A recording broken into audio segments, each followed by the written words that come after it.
All right, we're gonna get our meeting started here, everybody. Today is March 13th, it's 7 p.m. Everybody please rise for the Pledge of Allegiance. I pledge Allegiance to the flag of the United States of America and to the republic for which it stands, one nation, under God, indivisible, with liberty and justice for all.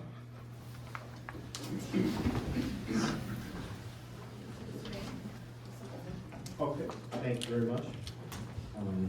Roll call, we do have everybody here on the council. Thank you very much. First, I want to welcome Faye Kennedy, our Secretary Pro Tem. Thank you for being with us again today, Faye. And we'll try to speak really loud so you can hear us. So you and Mary can get everything down that we need. So first order, we need to adopt the agenda. Are there any changes that we need to make on the agenda tonight? Any additions, changes? I do have one for the fire department request, Taylor's Falls Fire Department training request. Okay. That should have been on there if we can put it, new business number 5.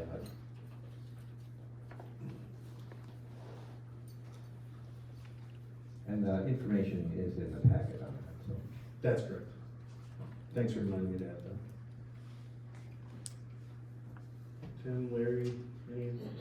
I assumed it was gonna be on the agenda anyway, so I would, if that was a motion, I would second. Okay.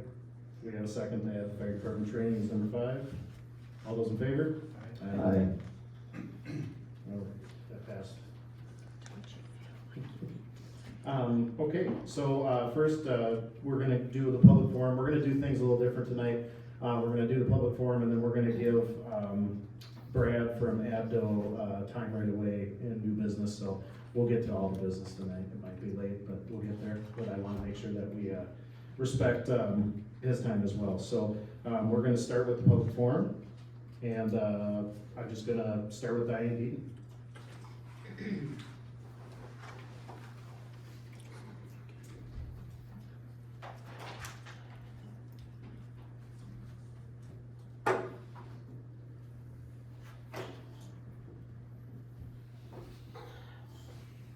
Thank you. I've been here a lot of times listening to everybody else, so now they get a chance to listen to me. I'm here tonight to speak on 2 issues. First of all, I want to thank the 2 very important employees of Taylor's Falls. This city has been very fortunate to have Clerk Treasurer Mary Tomnitz. She came back to help the city when she could have just let the city continue to drown in their problems. She took on a task that not one of us really knows the extent of what had happened. She had offered her help because she cares about Taylor's Falls, and I, nor anyone else, has walked in her shoes, and we should show our appreciation for what she has accomplished. If you think that you could do a better job, maybe you should learn to be clerk treasurer. At least the council has realized that not just one person can take care of the office. Thank you for finally hiring some help. And thank you, Mary, for all that you do for the city of Taylor's Falls. I also want to thank Paul Stenger for all the hours that he has put in this winter on his own. He has done a great job in keeping our streets cleared this winter, and what a winter it has been. I have never heard Paul complain, and I talk to him quite often. He does his job the very best one person can do. I am thankful that the council has finally hired another person for public works, and I thank Paul for all that he has done for the city. Now, one more thing, and I've stewed on this for a long time. This town has gone through a lot of turmoil these last few years. I do believe the council members of this city, both past and present, have the good of the city in their hearts. I feel that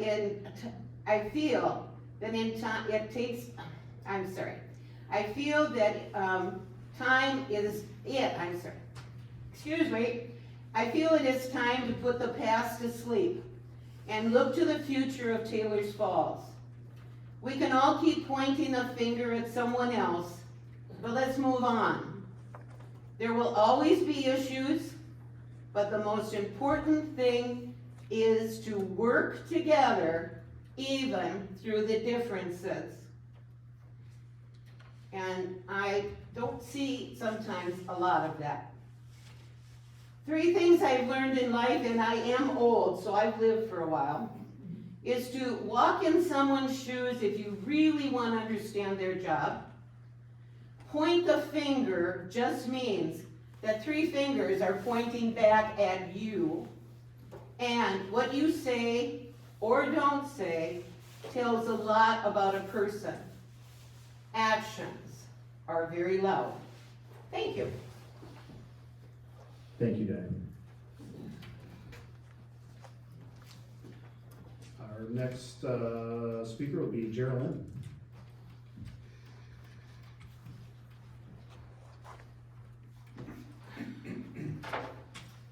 Thank you. I'm probably not going to speak as loudly as Diane, but I'm talking about the Small Cities Grant.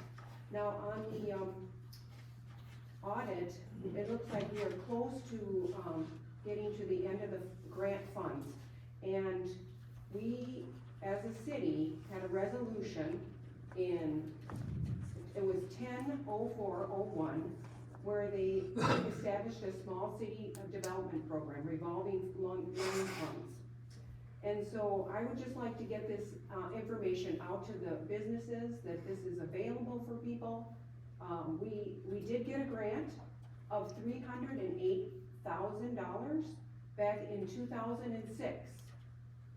And we only had 2 that were, 2 grants that were accepted. Where they're, and now they should be up to almost to this point where they can now reloan the monies. So, and I'd just like to make sure that this gets done and let the businesses know.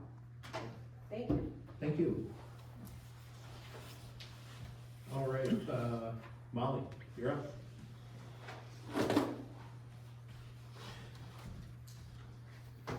Hi, thanks, council. I just have 3 items.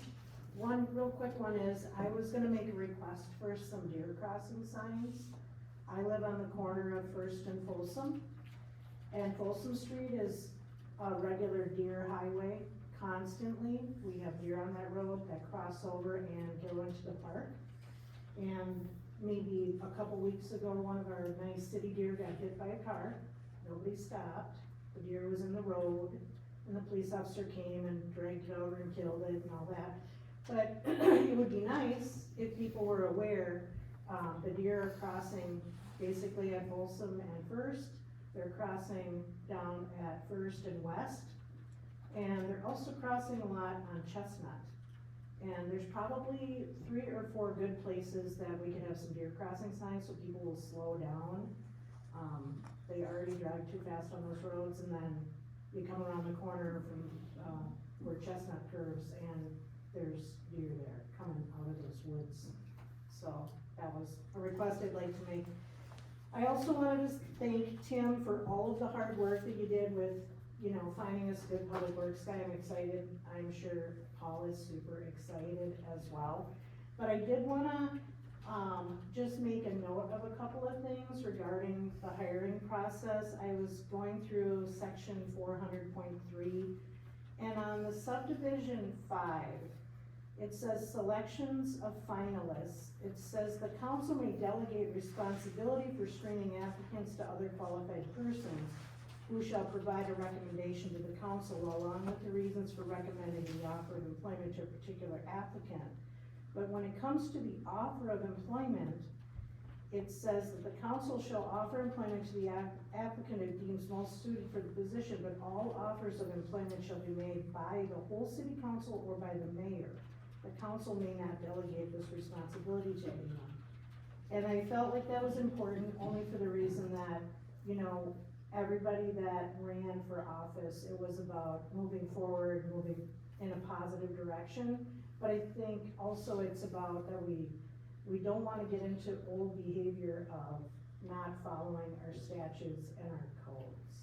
So I just wanted to bring that up because I know that, you know, our new candidate came and he signed this letter on the day of the city council meeting, so I felt like it was something that could have been, you know, since he did come in and sign on the Monday that we had the meeting, it could have been something that he could have signed after the meeting and had it formally done by Brandon writing the letter and offering employment. The other thing is I did wanna speak at the city council forum last week, or last time, and I noticed that in the order of business under section 200.06, that it is required to have a public forum as part of the agenda, and also a report on previous public forum requests. And so, I know that Troy's bringing it up for a vote, but I don't feel that it was proper to vote on having a public forum at the last meeting. And that's all. Thank you. Thank you. All right, we are done with our public forum. Thank you for everybody that spoke. And let's move on to new business. And Brad, we're ready to hear the annual audit and ask questions afterwards.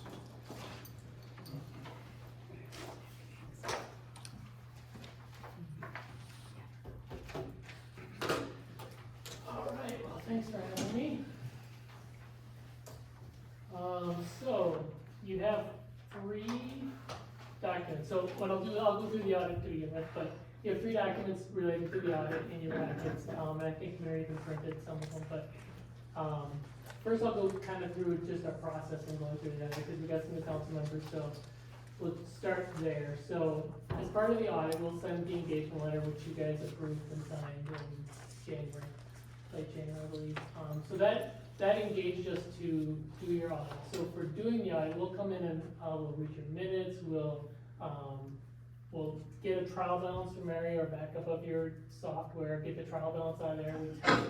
We test the balances that are in your system for as far as the numbers go. So we also look at your internal controls. Are there processes in place for paying bills, receiving invoices in, or receiving payments in? Is there any areas in there that are higher risk?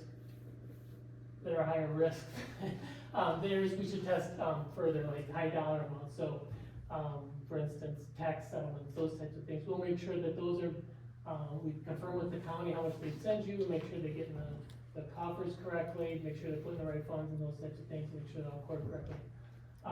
Some of the expenditures, so that's one of your biggest dollar amount revenues wise, is your tax settlements and your state aids. We also request from the state of Minnesota payments that they've paid you over the year, and then we make sure those are deposited in the city coffers and then also deposited or put into the correct funds within the city's books.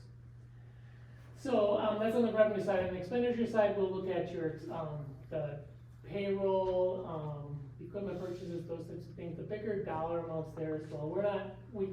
We're not hired to look at every detail that goes to the system. That'd be astronomical as far as cost if we looked at every dollar that went to the city. So we'll look at based on where we see risk. So, again, the higher dollar amounts. If there's, if you budget a category and you spend about what you budgeted, we don't spend a lot of time in there because you budgeted that area. If there's things that you've spent over, you went over budget in this particular area, we'll look at that detail and see, is something miscoded, is something in there that shouldn't be, make sure it's approved, those types of things.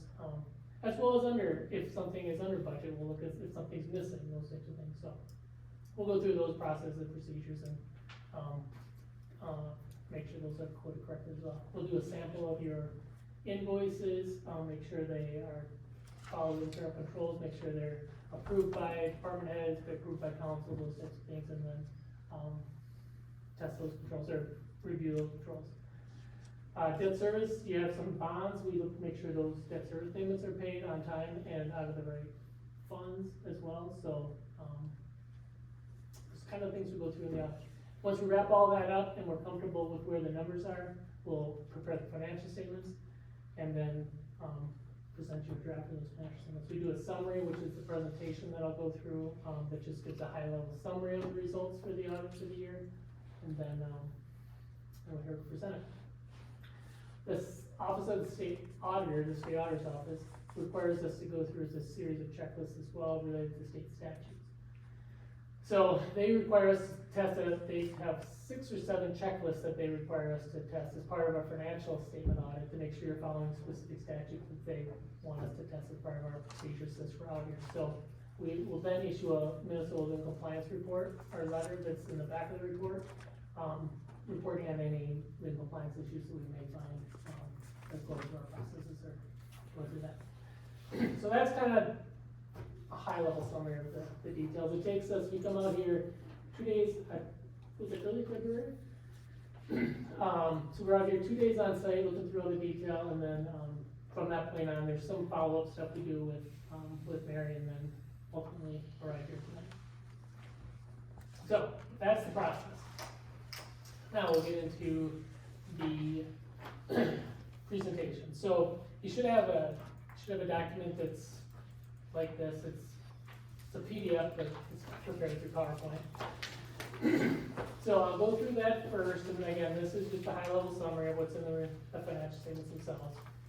And I don't know if you got a chance to really dig into the financial statements, especially those that haven't seen government financial statements before. They are a little different than, like you would see a business-type financial statement. So I can flip through that a little bit and kind of tell you where things are at, what you want to look for, those types of things once we get through the presentation here.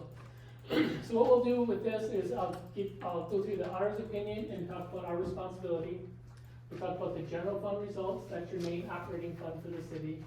Other governmental fund results, and then enterprise funds, your water, sewer, and storm funds. And then at the end, we have some ratios or some charts that compare your city with other cities of similar size throughout the state of Minnesota, as well as cities in Scioto County. So, auditor's results. We did issue an adverse opinion on your financial statements under GAAP, so a generally accepted accounting principles.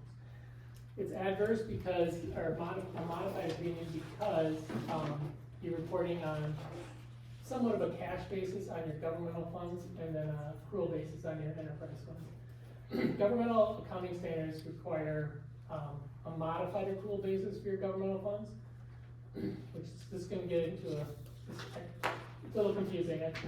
Those that attend the League of Minnesota Cities Conference will attest to this. But the governmental funds, your general fund, your special revenue funds, debt service funds, capital project funds, anything that's not water, sewer, storm, are on a modified accrual basis of accounting. So it's not full accrual where you're going to have accruals for long-term liabilities, or you won't have long-term assets showing up on your balance sheet. Modified accrual is you have current financial resource measurement. So you'd have accounts payable related to things that are going to be paid within the next year. You have receivables that are going to be collected within the next 60 days, those types of things. So you won't have any of the long-term things recorded in your fund financial statements. And your enterprise funds, your water, sewer, storm, you will have those long-term assets, liabilities recorded in your balance sheet. And you'll see those in the financial statements you look at. So the balance sheet for your governmental funds is a little bit different than your enterprise funds. Get out of it. So that would be on the GAAP basis, following government accounting standards. However, you're on the regulatory basis of accounting, which your governmental funds are reported basically on a cash basis. So whatever receipts you receive during the fiscal calendar year, whatever payments you make during that calendar year, that's how your financial statements are prepared. That's because, given the size that you are, you're allowed to, under state of Minnesota guidelines, to prepare your financial statements under this regulatory basis. So it was a decision that was made ever since we've been doing the audit. You have the option to go to accrual basis, modified accrual basis, if you want to. It will cost you quite a bit more, but, and I don't have those numbers, but one of the reasons cities of your size go to this method is because of the size of you, and it's a lot cheaper to do it that way. So we wouldn't accrue at the end of the year for an expense we incurred in November or December that wasn't paid until January, correct? Correct. Unless it was in a water suit. Yeah. Okay, thanks. Yeah. Or a receivable, if you didn't, one of the items in here, Schaefer, the contract with Schaefer Township for fire, if you notice, the fire charges for services, or the public safety department charges for services, there was quite a bit more than you budgeted this past year, if you looked at your general fund budget and actual report. That's because Schaefer's payments, there's 2 years of payments in that this past year. Again, because we don't do the accruals, it's whatever you receive when you receive it. Thank you. So, it's kind of tough to budget based on some of that stuff. Your budget always doesn't come out when it maybe you think you should. Okay, so, under the modified or the regulatory basis, we are giving you a clean opinion. So, A what? a clean opinion.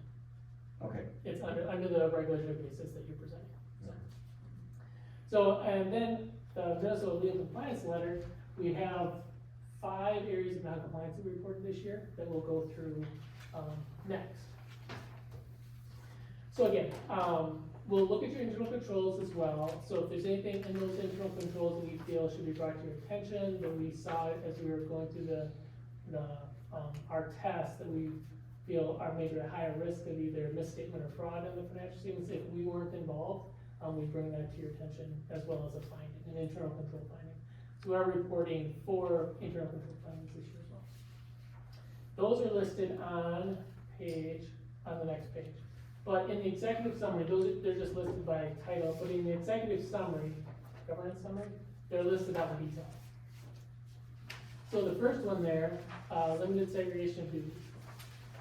So that goes through, is there checks and balances in place in the city to, for a transaction not to be handled by one person for beginning to end?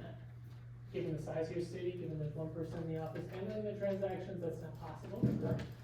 So that's where that doesn't take the finding away though, it's just, we put the finding in here because we want you to be aware that, your obligation to review the financial statement or review the financial information that you get on a monthly basis, if something doesn't look right, something seems inconsistent with revenues or expenses, you're asking questions about. So, Mr. Mayor, procedural question, do you want us to ask questions, hold them? I say let's hold them and then we'll go around and ask questions, let's let them get through this. And then if we have more questions after we do one through us all, then we'll do another section about questions if something comes up. Sounds And then we'll let them leave. this is a very common finding too, so it's not unusual to your city. The next one, preparation of the financial statements, this again is a pretty common finding. We audit over 100 municipal governments. This finding here is probably in 85% of them. So this isn't unusual either. So we're hired as auditors, we're not hired as, but it is management's responsibility to prepare the financial statements. That is the responsibility of management to do that. We prepare 95% of the audits the financial statements of the audits we work with. So, then we take a look, then we have to take a step back. Are we doing it out of, because there's not time enough for the management to prepare the financial statements, or are we doing it because management doesn't have the capabilities to prepare the financial statements? So there's the kind of couple things we look at, or if something was missing out of the financial statements, and that is in the numbers and in the note disclosures, would management, or would there be controls in place to be able to notice something's materially missing from the financial statements? So, that's where this finding comes from. We prepare them, again, this is basically saying it is your responsibility to prepare them. We believe everything's in the financial statements that we were told, but we only can put in there what we can, what we find. I have a quick question if I can, Mayor. Who is management in our case? Is that us? Yep, no, Okay, it's actually, it would be Mary. The clerk? Yep. Okay. Okay, so that's that. The next one, 2022-3, material audit adjustments. So, this comes from, if we come in and we get the trial balance and we don't make any material adjustments to the financial statement or the numbers that are in the trial balance, and that we believe that the trial balance was ready to prepare the financial statements with, you wouldn't have this material audit adjustment finding. So we came in, once we started going through the accounts, the transactions, we noticed some things should be coded in different places. So that's where this finding comes from, if those are material items in the financial statement. So one of them was the ARPA funds. The ARPA funds with the ARPA funds, you purchase water, about $6,000 worth of water equipment and about $85,000 worth of sewer pumps, I believe is what it was. Those items were purchased for the water and sewer fund, so they should be recorded in there. So we moved the ARPA dollars from where they, sitting in the general fund, moved those to the water and sewer funds, and then coded the expenses out of the water and sewer funds. So that was one of them. There was also allocated some interest, or insurance and interest earnings, and some withholding accounts had some balances at year end too, so we adjusted those off to the expenses. So those are the material ones. 2002, or 2022-4, late fines related to payroll filings. Again, there was a period in there where there was, payroll, taxes weren't being paid into the state. So there was fines associated with that, so that was another one item, and again, that was just with turnover in staff and just not having anybody on staff throughout the whole year, so that was that finding, so that was, that should be cleared up going forward. The first two probably won't be cleared up going forward, those would probably be consistent findings, and we probably report those every year, is the preparation of financials and internal controls. 2022-3, that's something that, can always be improved on, and just review that, or the trial balance at year end.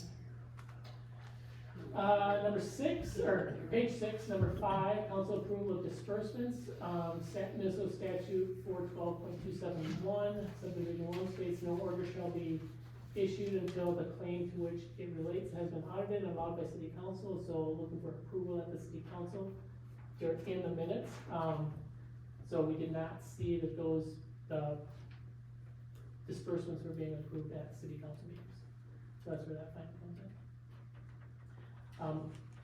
One thing to note though, as we were looking through the disbursements, we didn't see anything unusual or that wouldn't be appropriate expenditure either. So, but it is a state statute that, council does need to approve that disbursement. Number 6, proper supporting documentation.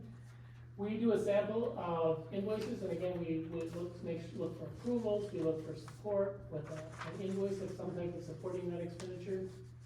Of the 25 that we selected, there were 8 of them that we weren't able to locate the invoices on. Again, a lot of this was related to the turnover, things weren't being filed properly, so, there was 8 items in there that we didn't find. Number 7, council meeting minutes. So this is an important one. You are required to have your minutes documented and, as public record. State statute 15.17 requires that. So we noticed there was a number of minutes last year that were not, available for us to review. So hopefully that will improve. 2022-8, declaration for payments. State statute 47138 requires on the back of your checks that this, statement is shown on the back of the statement, or at the back of the check. Is I declare under penalties of law that this accountant claim and demand is just and correct, and that no part of it has been paid. State statute requires that statement is on the back of your checks. When you order new checks, sometimes it gets missed by getting it put on there.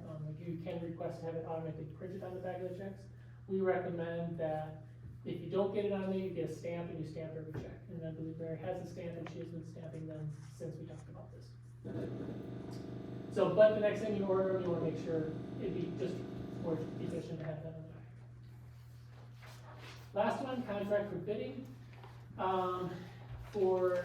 You are required under 471-345 subdivision 4 to have, bids, if you have purchase contracts or purchase, supply, or materials between $25,000 and $175,000 in value, that you get, bids or quotes.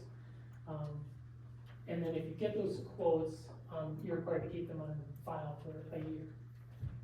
There was, I believe the pumps were $80,000-$90,000 that, I don't know if you've got bids, quotes or not, but we weren't able to locate them, is what it comes down to. So, I don't know if they're on file or, we just weren't able to, they weren't able to be given to us. So, Wasn't that the ARPA money? Was it transferred out, The ARPA those money pumps? paid for these, yep. paid for these, Yeah. and you were unable to find? It's just bids. Bids. Right. Okay, okay. So that's the findings.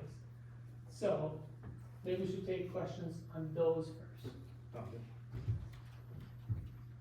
Jim, let's start with you. and we'll Want me to go go through all six or go down. one? Yeah, whatever is easiest for guys to answer. All right. So, item number 001. We have a very small staff. Yep. But we have made some improvements. We've hired a part-time person, at least temporarily, and we do have, hopefully, a city coordinator, zoning administrator coming on board sometime this year. I assume with 3 people, you'd be better able to put in place the proper Mhm. controls. For sure. Would your firm be able to assist us with identifying the best practice in that, whether we had 2 people doing it, 3 people doing it, or just 1 even? Mhm. Because I'm thinking, I don't know what we're able to do, I know we're not supervisors. Like, is there a situation where council members, the liaison to Public Works, for example, I can speak directly for maybe Lee and I in this, could we approve time cards? That'd be another level of, If you have knowledge of what's going on, and you certainly could. okay, so invoices, we could double check, we could be accountable for the Yep. Public Works fund, basically, You could be involved in. okay. Yeah, a lot of times even like the bank reconciliation, a lot of times in cities of your size, one person handles the bank reconciliation for beginning to end. So really, in that process, they possibly could do something fraudulently, because they're the ones that are looking at it. So in a lot of those cases, we just say, someone else open that bank statement when it comes in the mail and look through it, just review it to see if everything seems usual. A lot of times, if they're doing something inappropriate, they notice it on the bank statement or something that, and ask questions about it. And even if you don't look at it in detail, if someone else is looking at the bank statement before the person that's maybe doing the reconciliation, it's gonna deter them from doing something fraudulently because they know someone else is looking at it, so. There's little things like that that can be done that can help.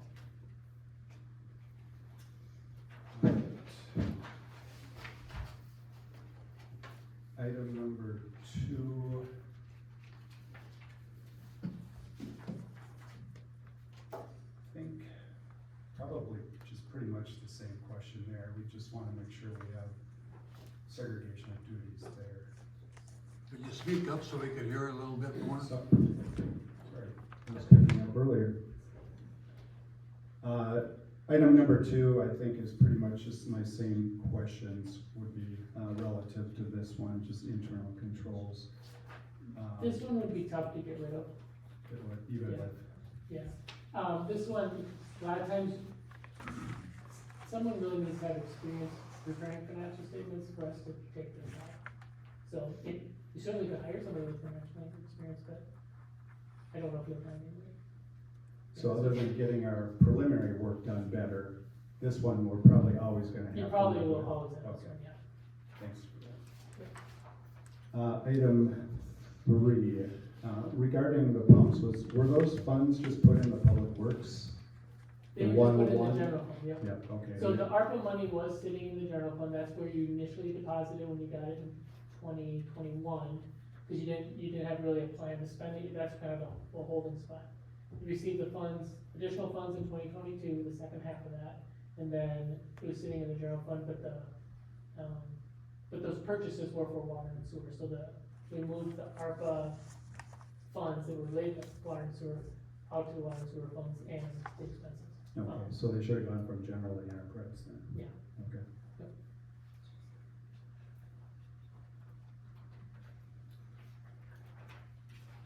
Right, and I think, on to item number 5. So we have a policy, I believe it states that, one of our staff members can spend up to $1,000 without prior approval. Okay.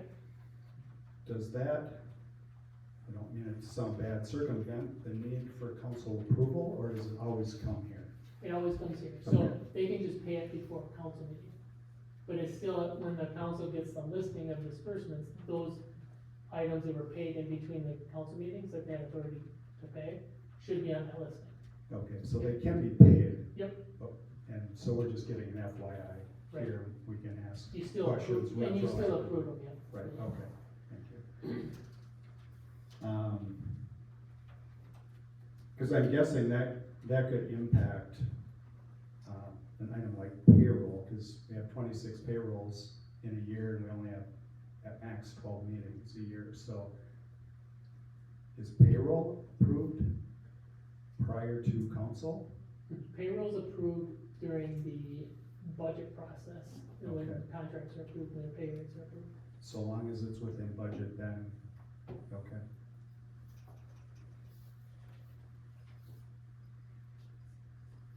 And we currently have a paper filing system.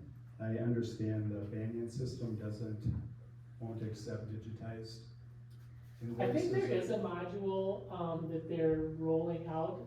I don't think anybody, maybe one or two cities have adopted it yet. I don't know if it's working that well. Okay, There are other programs that do have that. Yeah.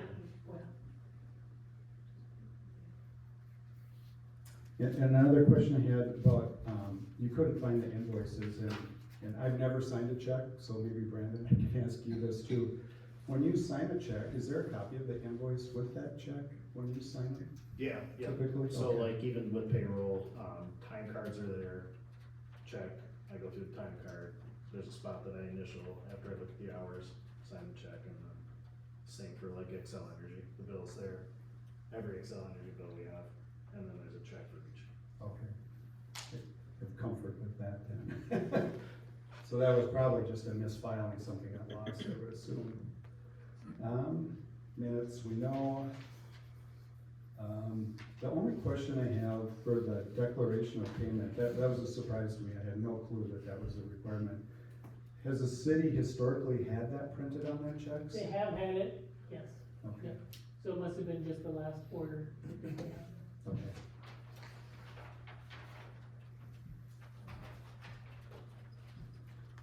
In the contracting, I remember hearing about the purchase of those pumps.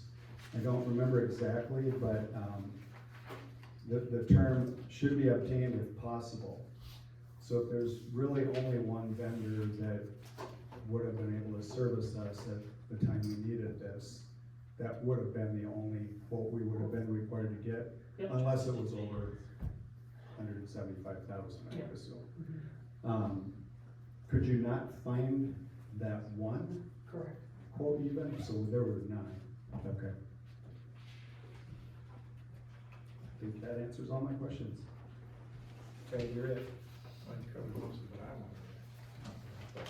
Just quickly here, the first 3 days, the limited segregation of duties, preparation of financial statements, and material audit adjustments. Can't hear you.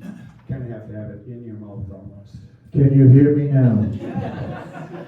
Finally, The first 3 items on the findings, Yep. first 3 things, those are really attributed to the size of our city. And we kind of get a pass on that. I mean, you don't get a pass because we show them as findings, but Sure. they're common. Okay. And then, the other thing that I had was what Tim had brought up about the contracts. You know, a lot of times we can only find 1 or 2 contractors to give us a bid, Yep. and most of the time. Yep. And so, 4 is not a requirement, it's suggested. 2, you need to have 2. You need to have 2. 2. Well, you're suggesting to have 2 unless there's something specific in that contract that only one vendor is providing. These were pumps. Yeah. I think it'd be hard to argue that these were specific. I think more than one vendor makes pumps. So, but maybe not. I mean, if you needed them a certain time, you just have to document, maybe even on the quote, that we needed these in a hurry or whatever it was, and there was no other, we obtained no other quotes because no one else could get their quotes in. Just have that documentation of, that there was, someone did try to get other quotes and for whatever reason, couldn't get them. Okay. So just the documentation was what we'd be looking for. Okay. Oh, my turn? Oh, great.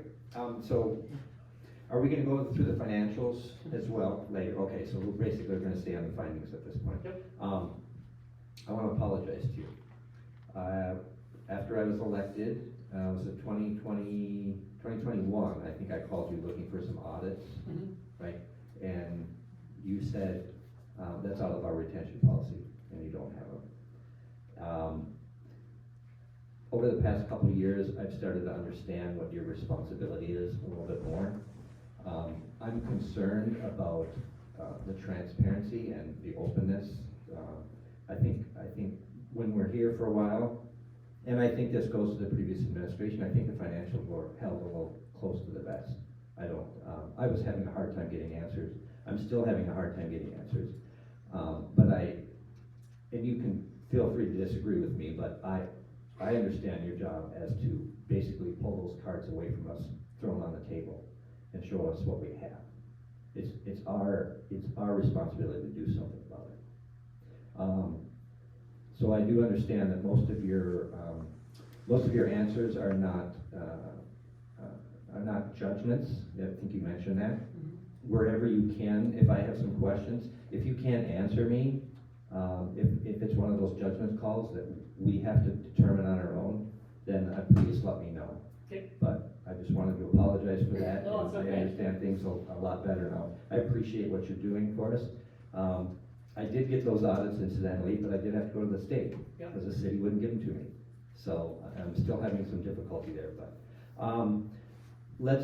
I guess I'm gonna jump around a little bit, and I won't take too long, but, for example, we started our meeting, we went through, we didn't really go through our check register, because we didn't include it in the consent agenda. I don't know if we approved it or not, but what I noticed, there were about 4 pages of AJE, like right down the line.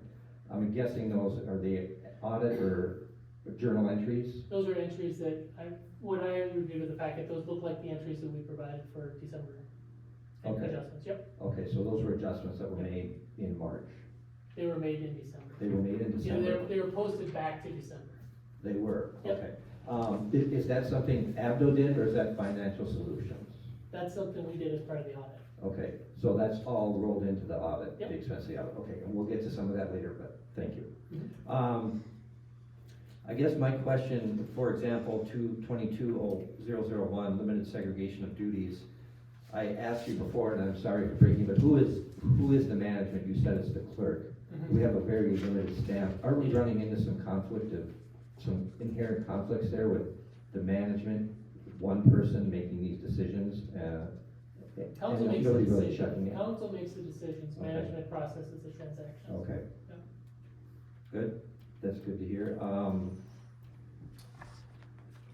Let's see. I had some, I guess I wanted to point some things out. The late fines, I did see we made some payments for quarter 1, quarter 2, and quarter 3 taxes. Were there fines associated with that? I think it was this second quarter? I remember. I believe there are, but I'm not sure what they are for sure. Okay, so that's, okay. Council improvement of disbursement, I think we've had this discussion before. And I don't know what more we can do than what you've done, has pointed out that it is not compliance with Minnesota state statute. That's a big deal to me. I think it's important. And there's a couple, you said there were 8 invoices in proper supporting documentation and net finding. There were 8 invoices out of 25 that could not be supported by original invoices. Do you know what those are? Do you keep record of what those invoices that you asked for and were not provided? I don't have it in front of me, but yes, I have the list of the 25 we selected and we don't. Okay, and you could get that to us if we asked for it? Okay, that'd be great. There again, out of compliance with Minnesota statute. When this audit gets done, it goes to the state, is that correct? Correct. How are we looking overall, compared to other cities? Financially, No, as far as these findings go. I mean, you've seen everything, I'm sure have you seen worse? I've seen cities that don't have their minutes updated, not very many, that's a big deal to me, I would say. Minutes should be, documented and kept in record. I've seen, we have material audit adjustments it's not uncommon to have material audit adjustments. You didn't have that many, we have some cities with a lot more. Supporting documentation, 8 out of 25, that's more than we would typically see, but we sometimes see 2 or 3. It's not uncommon to have that finding either. Council approval of disbursements, a lot of times with that one, we'll see, what Tim was asking about those ones that are paid between council meetings, we've noticed that those in times haven't been showing up on that listing, they just get missed or whatever, so that's been a finding before, so. Declaration of payment on the back of the checks is common, so that gets missed. Contracted bidding, we'll see that occasionally too, so none of them are like super out of the ordinary. Minutes, I don't see that very often, and disbursements, as far as not just approving any disbursements at the council meeting, I don't see that often either. Why is, you mentioned that's a big deal to you, the minutes, why is that a big deal to you? I think that what happens at the council needs to be documented in public record. Decisions council makes.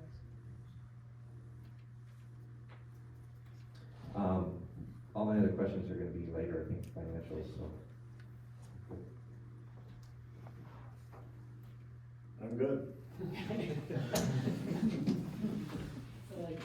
They had all the questions. Yeah, good You had them all, but All good they took them questions. all from you. Yeah, they're all good questions. I just have a few, I mean, there were some that were already asked that I was wondering, but,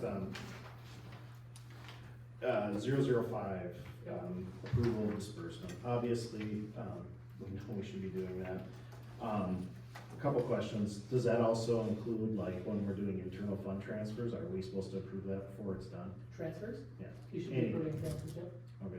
You And talk so that about should be from, done, like, from the general fund to the, sewer, yeah. and that should be done at the meeting before it's taken place, or do we just? I mean, depending, if, yes, it should, Okay. theoretically, it should be done in the budget process, if it's not budgeted. If it's budgeted, then go ahead and make them, but if it's not budgeted, if it's something out of the budget, Okay, then they should be approved. okay.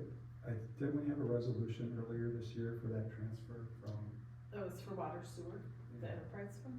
and that happens quarterly? Yes. Oh, the payroll transfer, okay, yeah.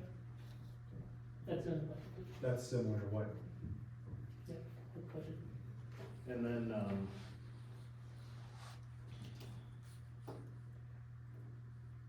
the ARPA funds, I mean, when you looked at it, did we spend it all? No.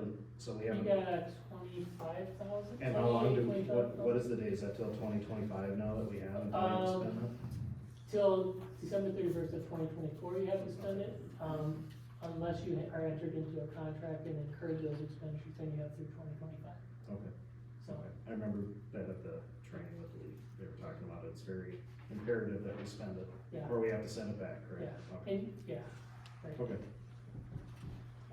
And then, when it comes to, you know, the segregations of duties, obviously, we have one person and it's a tremendous weight on her shoulders to get everything done. It's impossible for one person to do it. Are there recommendations as far as like position goes where we would have just a clerk and then have a treasurer? I mean, is that what some cities do? I'm just trying to figure out how to get away from that. Of the having the finding or having. Yeah, more so control. like if we have Michelle right now, but we have another internal position that we're hiring and we wanna cross-train them. Yep. But do we have, if we cross-train somebody, do we have to have that title, or could we, No, you don't have to have. okay, so I'm just trying to, you know, Yep. I wanna It's just solve be this. trained and someone else needs to have knowledge when they're reviewing it, that if there's something wrong, that they're gonna catch To your point, Brendan, I think, it's a little bit vague right now, it's assist the city clerk treasurer. Yeah. I think we'd wanna make it more specific, Yeah, no, my mind's there, I would agree with you. so. I like the idea of the bank statement not being open. It's a simple thing. Not that I don't trust you, Mary, but, I like that, so I think we should put that in place. So I took note, thank you for that idea, so. I do That, have a question though. If we receive it electronically, Great question. can't really not open it. Nope, you're right. So if just someone else, could someone else also receive that? Could more than one person get that electronic? You know what I mean? Are they, or have access to online review only access to the bank statement, something like that? would it be a common practice since either Lee or myself are on the accounts, I think one of us should be getting? Yeah. We can just have For sure. Midwest One, Yep. include us on that. Okay.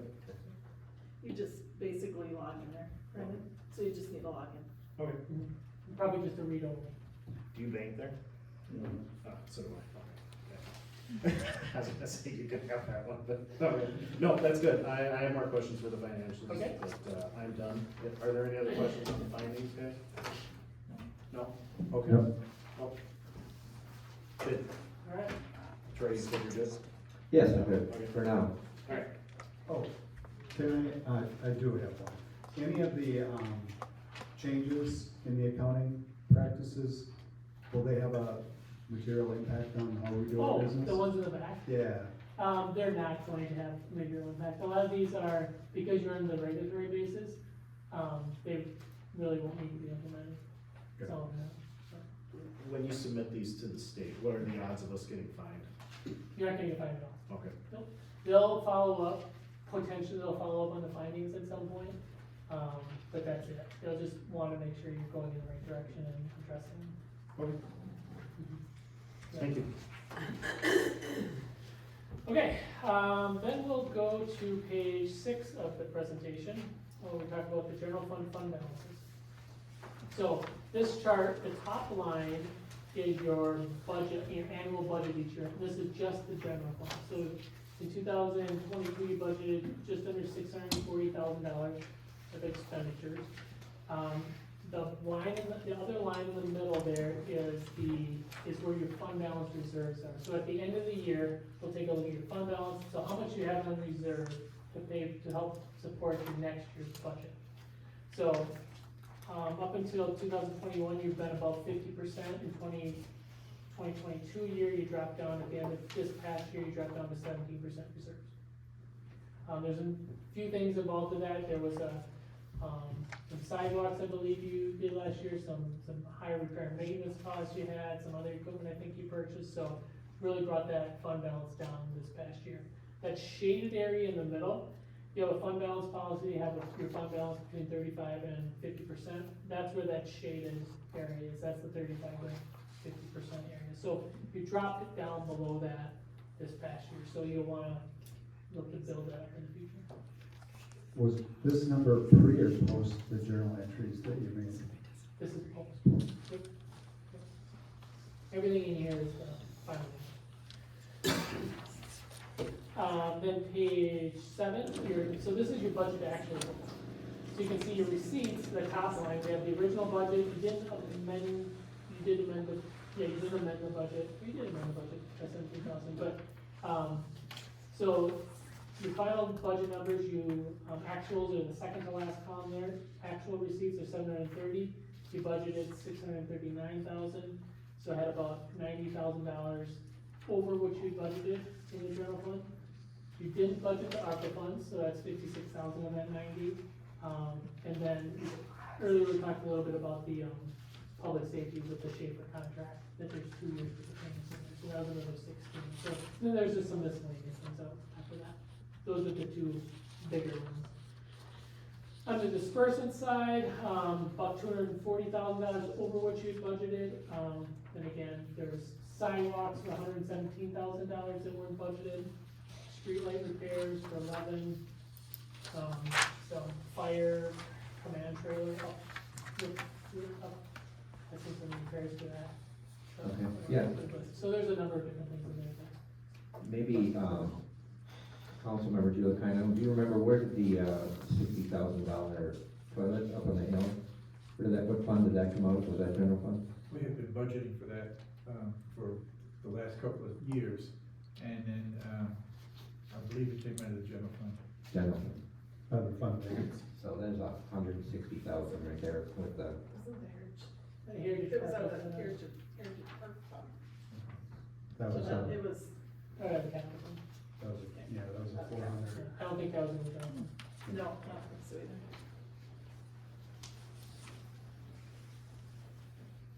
Okay, so in the fund balance of $138,000. But that's, you see that transfer in the middle, that $90,000, that's the transfer there from this down. The next slide shows your general fund receipts by type, taxes, license permits, intergovernmental, and other. You see your taxes are the majority of revenues coming into the general fund. Under intergovernmental, that's your second highest category. You can see in 2021, received quite a bit more in intergovernmental revenue. You received a $109,000 grant, FEMA grant that year for, fire department air packs. Okay? Or so, that's what those dollars are spent, or received for. So back in 2022, you're probably gonna see a decline in that number again in 2023 now, because you're not getting the, second half of the Harper dollars is included in that 56,000 was in there. Page 9, your disbursements by type, so different departments here, general government, public safety, public works, capital outlay, and others. So your general fund, your general government had a spike this past year. Public safety, pretty much the same as 2021, a little higher in public works. Capital outlay, spent a little bit more on that, again with the sidewalks. And then other includes the transfer of $90,000. So that spike in the general government, part of that was the investigative costs that were paid for last year around the investigation, so that was included in that general government category. Page 10, cash balances by fund type, so your general fund, capital project funds, special revenue, debt service, and enterprise funds. You can see in the last 2020 and 2021, it's about 1.4 million, almost 1.5 million dollars of total cash. 2022, you have about $1 million in cash reserves that year. Can I ask a question about that? The 2022 bar graph doesn't meet the $1 million level. I was wondering, is the number right or is the chart wrong? Right. Number is correct, I believe.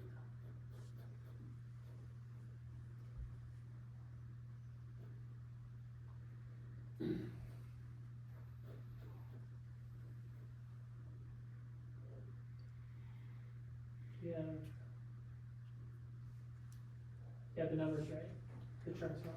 Okay, thank you. Special revenue funds, so these are the city's special revenue funds, and they're called special revenue funds because they have either restricted revenue source or restricted, fund balance. So, you have the library, which means restricted is the revenues you're receiving are restricted for a specific purpose. So you have your library, economic development, community center, small cities grant funds, and Wanigan Days? correct? So what we're looking for here is, are you collecting enough revenues or receipts to support your expenses? So with that increase and decrease at the end there, we see that most of these funds are. Wanigan Days had a slight loss last year, but overall, your special revenue funds are doing well. Next, your capital project funds. So these, we just have a chart of the fund balances. You have some restricted, you have assigned and unassigned. So restricted, again, would be a third party saying these funds have to be spent on a specific purpose. Assigned are, you've assigned these dollars for capital expenditures. And then you have some unassigned, which are deficit fund balance, or cash fund balances. So within that unassigned, you have, there's 3 deficit funds, capital funds that have deficit. One related to street improvements. We blacktopped the streets last year. That has a $66,000 deficit in it. The business park has $73,000 deficit in it, which has had a deficit for past number of years. You're waiting to sell that piece of property to support that deficit. And then the Heritage Park, fund, we paid for those dollars, that's a $53,000 deficit. Now, you mentioned the commercial lot, I Yep. believe. Did you mention the business park? That is the business park. isn't That it? is the business park? I think so. Because I thought we had, for a while, we had two, in the unaudited portion of the audit, we had two properties, well, there were two loans out. And is that's still the case, I believe? Yeah. Okay, I think one of them's paid off, I think you just have the one to the county, but I could be mistaken. okay. Okay. Okay, next slide is your debt service funds. So you have two bonds currently outstanding. The city's building debt bond, which has $360,000 left to be paid on it, and the TIF District 1-4 debt, which has $625,000 left to be paid on it. The city buildings debt, $360, that's paid back with tax levy each year, so you do levy for that to pay back the debt service requirements. And then your, that TIF District 1-4 is paid back with tax increments that are generated on that property to pay back that bond. What we're looking for here is make sure there's cash balances available to pay you're collecting again and, enough receipts and have cash balance available to pay your debt service requirements. So these funds look good. We get into your enterprise funds, your water, sewer, and storm sewer funds. So these are cash basis reports. So the top chart takes a look at your operating receipts, compares to your operating disbursements. So the bar on the left is your receipts, and we want to make sure that's meeting or exceeding your operating disbursements and plus your debt service requirements. So you can see each of the years, 19 through 21, pretty much a break even. Some years are higher, some years are lower. 22, you had more of a loss that year with some additional repairs and maintenance expenditures that, I think there's a few water main breaks that I saw last year that had to be included in there. So that's what really bumped up your operating disbursements last year in the water fund. Then in the lower chart is your cash balances by year there. You can see, again, 2022, you had increase in your operating disbursements, so it brought your cash balance down to $26,000, down from $88,000. And that line at the top there is a minimum target that we wouldn't want to see your cash balances go down. It increased this year because we based that on 50% of your operating costs plus all of your debt service requirements for the following year. So 50% of your current year operating costs, which your operating costs increased, so that's why that kind of jumped up. But each of the years presented here, we would recommend it probably should be around $100,000 based on your expenses. And you're always going to have those one-off years like you did in 2022 where there's multiple main breaks. Sewer fund, same charts. No outstanding debt with your sewer, so there's no debt requirements there. You can see in 2021 and 2022, sewer has been pretty much almost break even between your sewer for cash coming in and going out. Lower chart there, you can see that with the cash balance too. Since 2020, cash balance has stayed between $140,000 and $150,000 in cash reserves. And you can see where your based on your expenses, where your minimum amount we wouldn't want to see fall below. So, the sewer fund is doing well. Storm sewer fund, the chart, the numbers, the axes are much less in dollars here. So the axis on the top chart only goes up to $25,000. So you can see in 2022 we had quite a bit more expenses than you did in the previous years. But if you have a repair or something in your storm fund, that's gonna a lot of years you don't have any expenses, so it looks kind of extreme this year, but you can see your cash balances down below and your recommended amount there hasn't really increased your minimum, and your cash balances stayed above that minimum each of the years presented.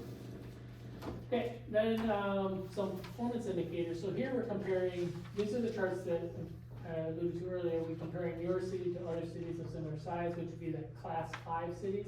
So those are cities under 2,500 in population, and reporting on a regulatory basis of accounting.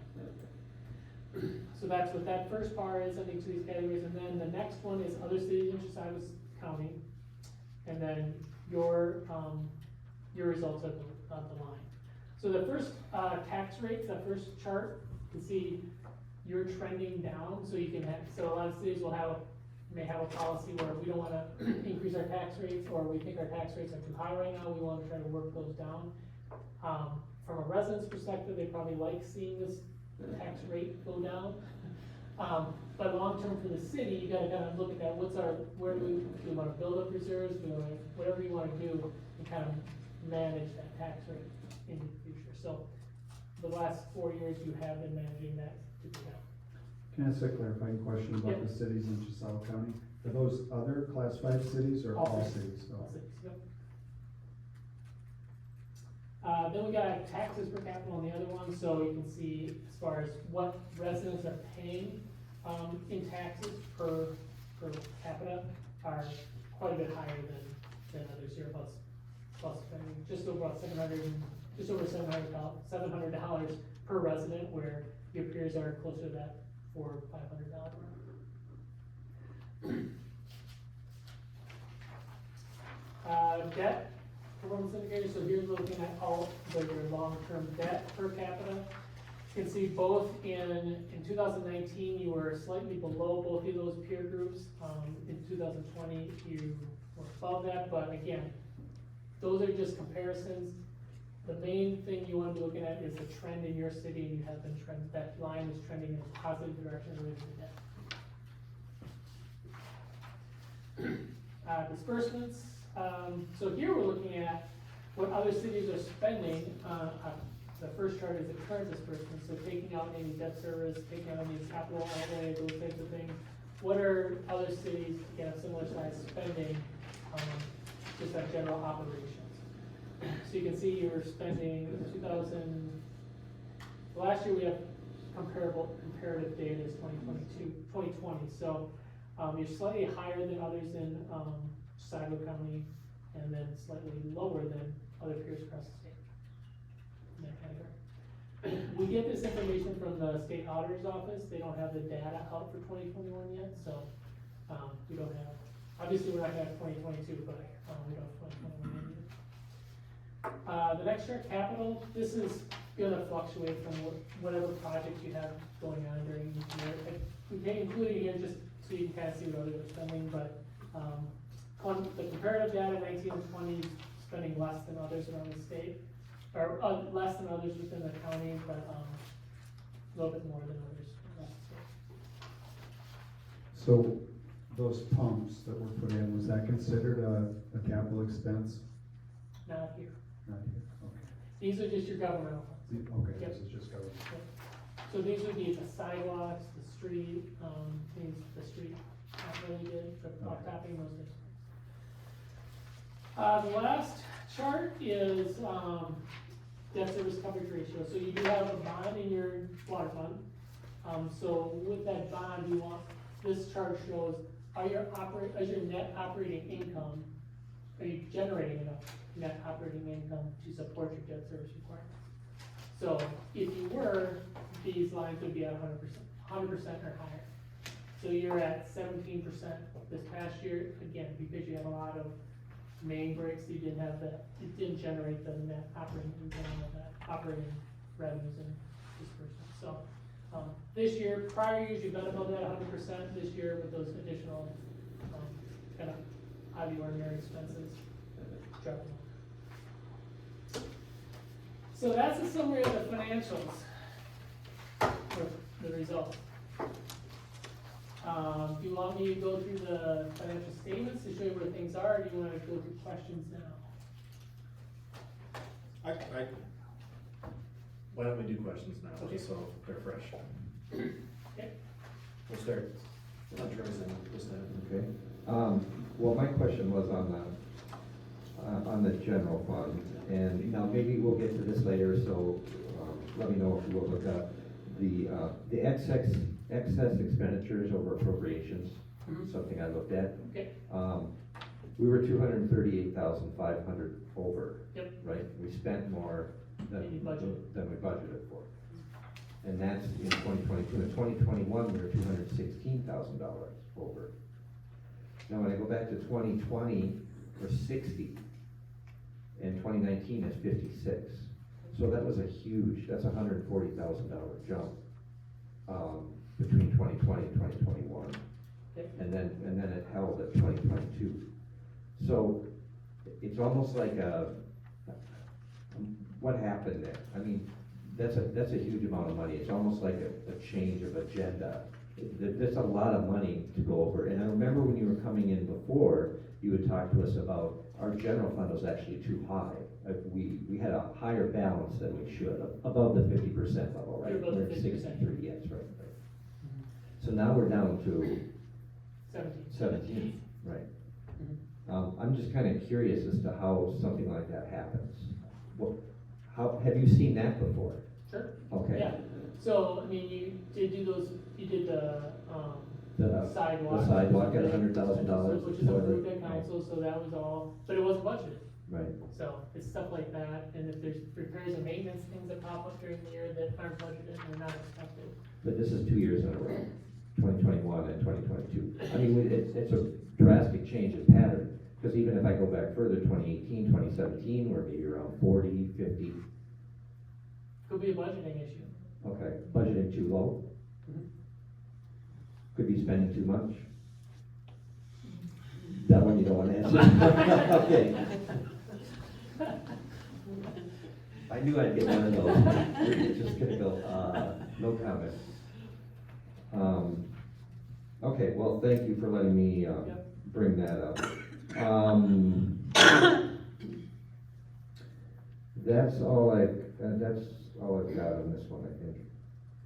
I'll let some other people ask And I some think, questions. Troy, to your point, it's actually could have been worse had we not had the Schaefer, I think it was the Schaefer fire contract and did you say the ARPA funds Sure. that went in there? So there's another As far as, 90.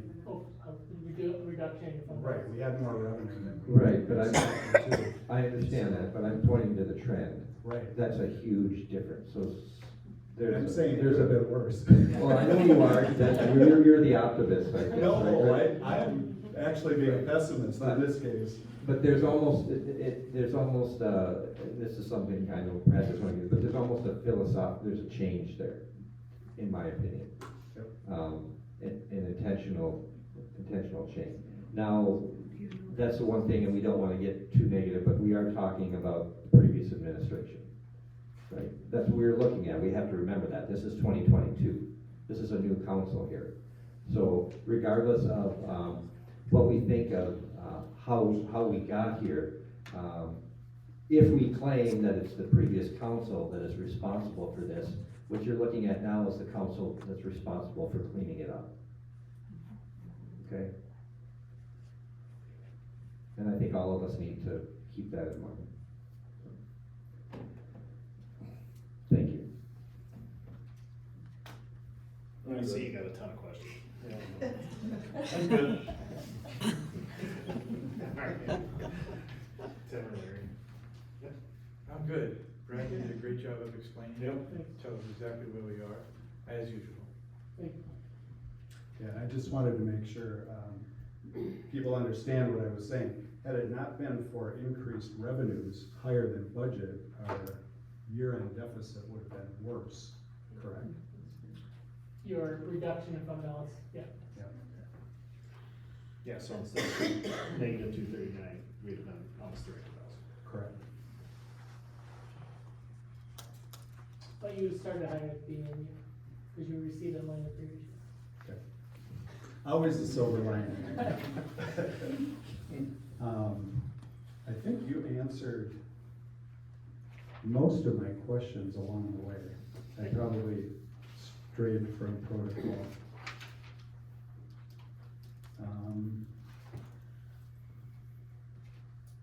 One thing about the unassigned capital project cash fund balances, I'm not sure I understood you correctly. Are those typically in the negative? Just the business park has been typically in the negative. Okay. Is that the way on property sale, and sell the property. Well, are we talking about the business park, or are we talking about the city property that we got? The industrial park or The mid, downtown? the mid-dot lot, Yeah, I think that's the one. okay, Okay. that's the one on Bench Street, yeah, the mid-dot lot.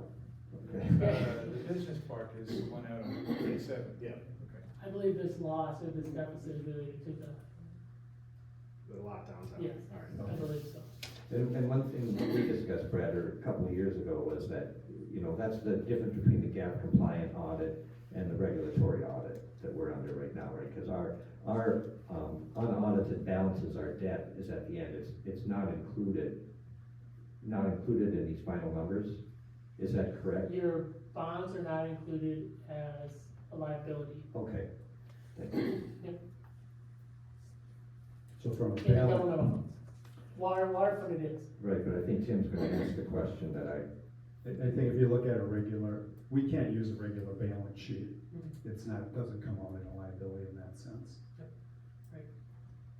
right. Why do they hide the, I mean, I really do, I'll just call it what I think it is.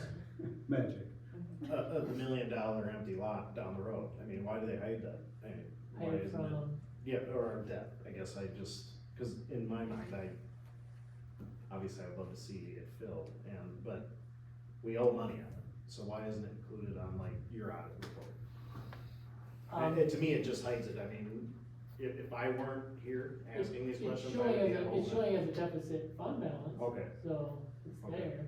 It's just not in an audit report because of the way we do our audits. The deficit fund balance is in the audit. But it doesn't show the business park, it just shows the city property downtown. That's where I'm Your wondering why. expenses. I think it shows, in this In the next big one, Okay. as an asset, a depreciable asset, I believe. I thought I saw it in there anyway, I'm not sure, but we don't see depreciation here. So, I'll go through the financials and kind of show you what things are in the financials. Do you have the financial statements up, or do you have access to? Oh, do you have, you can. I'm gonna say one thing, when we get to budgeting, I'm gonna challenge the council to not. I don't care what happens, we're not gonna go negative 239. We're not gonna go, we're gonna budget, and we're gonna stick to the budget unless the world's worst thing happens. And we use some shovels ourselves out there digging, so. But I just challenge us to really do a good job working together and try to build up our funds again, so. I think I just have two more questions. Is there something we should do about 180% fund balance in the sewer fund? Or is that a good thing to have? From a dollar perspective, it's not huge, percentage wise, it's big. I'd say when you're talking a sewer fund, especially the dollars that are in there right now, if something goes wrong with the sewer, it's expensive. Very, yeah. So even if you have, what was it, it's 140,000? Yeah. That goes quick. There's some replacement cost involved with some of that too, you know, because everything wears. Right. Yeah. But what about the street improvements? If we're at negative 66 right now, that's not good. Nope. It's something, you're right. Right, yeah, so you do have reserves that, I mean, it's negative 66 now, I mean, those are, the street fund should be really levying for that and building that reserve up. If you wanna maintain a street fund and have it for maintenance and those types of things, or gonna build some reserves up to do something, levy for it, do something with it to build those reserves up, right? This, currently you didn't have any money in there to do that. You have enough money to do with the project you did in that fund. Not to say you can't build it back up, but. I think I can be done. So now I'll just quickly go through the financials, kind of show you where, if I was in your shoes, I would be looking for things, or just kind of point you at how they're set up. So page 13 is kind of the first main page I would point you to. That is our auditor's opinion. So these 3 pages is really what you're paying for. When you hire auditors, you're looking for the opinion. Just give opinion on the financial statement. So that's these 3 pages, and we'll give you the adverse opinion on a GAAP basis, and then the opinion on your regular basis. So that's our auditor's opinion. It's currently everything is in draft form right now, just in case we need to make any changes, so, we will finalize it. That's why it's not dated yet, because we'll date it and, so throughout the report, you'll see need date, that's where the date will be. Page 18 and 19. These are your fund financials, governmental fund financials, so these are all your governmental funds. So here we have, which is basically the balance sheet for governmental funds, it's called the statement of balances or annual cash transactions. So you'll see you only have cash, you do have the advance from other funds to 93,000, but overall, these are your cash balances by fund. Your financial statements are split into major funds and non-major funds. So if they meet certain criteria as far as dollar thresholds in certain categories, they'll be a major fund. So these, the ones that are listed on this page through the capital equipment fund are your major funds. So these are either had a significant cash balance or significant activity during the year related to your other funds. All your other funds that are combined and put into that other non-major governmental fund column. So if you're talking about Small Cities Grant Fund or any other fund that you're not seeing here, it's reported in the financial statements, it's shown as a total in that last column, and then the detail for those funds are behind the note disclosures. So the detail is in there, it's just not on the front financial statements. So that's basically your balance sheet, and then you have your, what probably referred to as your income statement, for those same funds on the next two pages, 20 and 21. After that, we have your business type funds, your water, sewer, storm funds. So here, these are on the full accrual basis, so you're gonna have your long-term assets and liabilities on there. So you will see capital assets on your land, machinery, equipment, those are your depreciable assets, and you will have your bonds recorded on the balance sheet here. So these, if you're gonna relate it to a business type balance sheet, this is gonna be the closest thing that's gonna resemble that, even though it's different. Can I ask a question on this one? Yep. So, do we take into account the depreciation in our rates that we charge for water and sewer?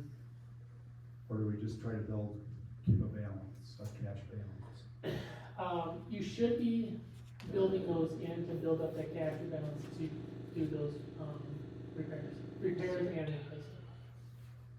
This really is the cost of doing business. Yep. For these accounts. So the balance sheet's on it's called statement of net position, but that's on page 22, your income statement's on page 23. So we have the charges there at the top, operating expenses. So we have the depreciation including your operating expenses. And then other revenues coming in, property taxes, miscellaneous, and interest and fiscal. So that interest and fiscal is related to bonds and the water fund. Then we have transfers in, so those are that's that ARPA dollars being transferred in there, the 6 and the 84,000. Then a cash flow statement. So I do like to look at this because we want to see your cash balances increasing, so we were monitoring the cash balances. So this basically takes those accrual financials and moves them into the cash basis reporting. That's 24 and 25. Then we got our note disclosures after that. So all these notes support the numbers that are in those front financial statements. After the notes, here's where we get into page 20 or page 50 and 51. These are the special revenue capital project funds totals. These are the non-major special revenue and non-major capital project funds. Then behind those two statements, we have the detail for the special revenue funds balance sheet and the income statement.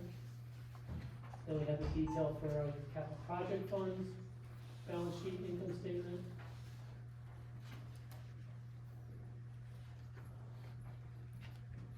Then on page 63 starts the general fund budget to actual. So this, you're looking at your general fund, this is gonna give you the most detail of your general fund in the entire financial statement. So this is again, your general operating fund within within the city, so anything here that we talked a little bit about, the ARP, that middle section on page 63, intergovernmental revenues, you can see the ARPA funding coming in. We have a prior year column there, at the last column, you can see that the FEMA dollars are coming in the previous year, plus those ARPA dollars, those types of things. Public safety charging services, that's where I was pointing out that $16,000 extra, that's an extra, 2021 payment from Schaefer. Just a question about page 64. Yep. Under administration, it says personnel services, is that personnel services? Personnel, it is personnel, we've always used personal. I'm thinking spa, haircuts, things like that. Yeah, if you look at a lot of, all the reports I've seen use personal. Interesting. Yeah. But it is personnel. And that line item, you can see it's over budget, that's where the investigative charges were charged to as well. Under audit.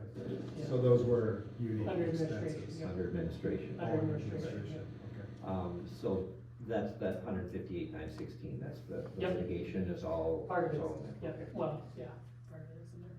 Well, it's all in there, but it's not the only thing in there. Oh, right, right. Yeah. And then I've got a question on that, the audit, other services and charges, we budgeted 17,000. So what's included in that line item is the financial solutions work as well. Okay, and I have some questions on that when the time is right. Sure. Because we are way over 22,000 over. Shouldn't that be an administration post? Shouldn't that be posted in administration, or? It's still under general government department, But we're- we could call that line item audit and accounting, but. Okay, well, it's still kind of, it sounds like it's more administrative, the work that Financial Solutions is doing for us sounds Yeah. like more administration. Accounting work, yeah. Yeah, accounting work. So, I'm just wondering why we're posting those payments under auditing services, because that's not where they should be.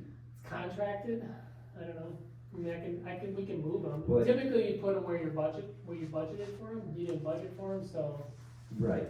I could change that title to audit and accounting, I think it would make more sense not to have it up there, but they're your financial statements. Okay, well, that's one of those things that Yep. we have to make the decision on, because we obviously didn't budget Right, for that much auditing. right. Because what are you at, 18.5 now, was the contract? Yep. Okay. We have a significant overage in personal services. Is that payroll primarily? Yes, It yep, is. yep. So was that related to the accrual area that was made? We had, I think, 2 pretty large cash payouts for PTO Yeah, accrual. yep, Is that for sure. primarily what that is? That'd be included in that, yep. Okay. So we shouldn't experience that again. I think that goes back to the previous administration. I think you're referring to the Public Works retirement, aren't you, Tim?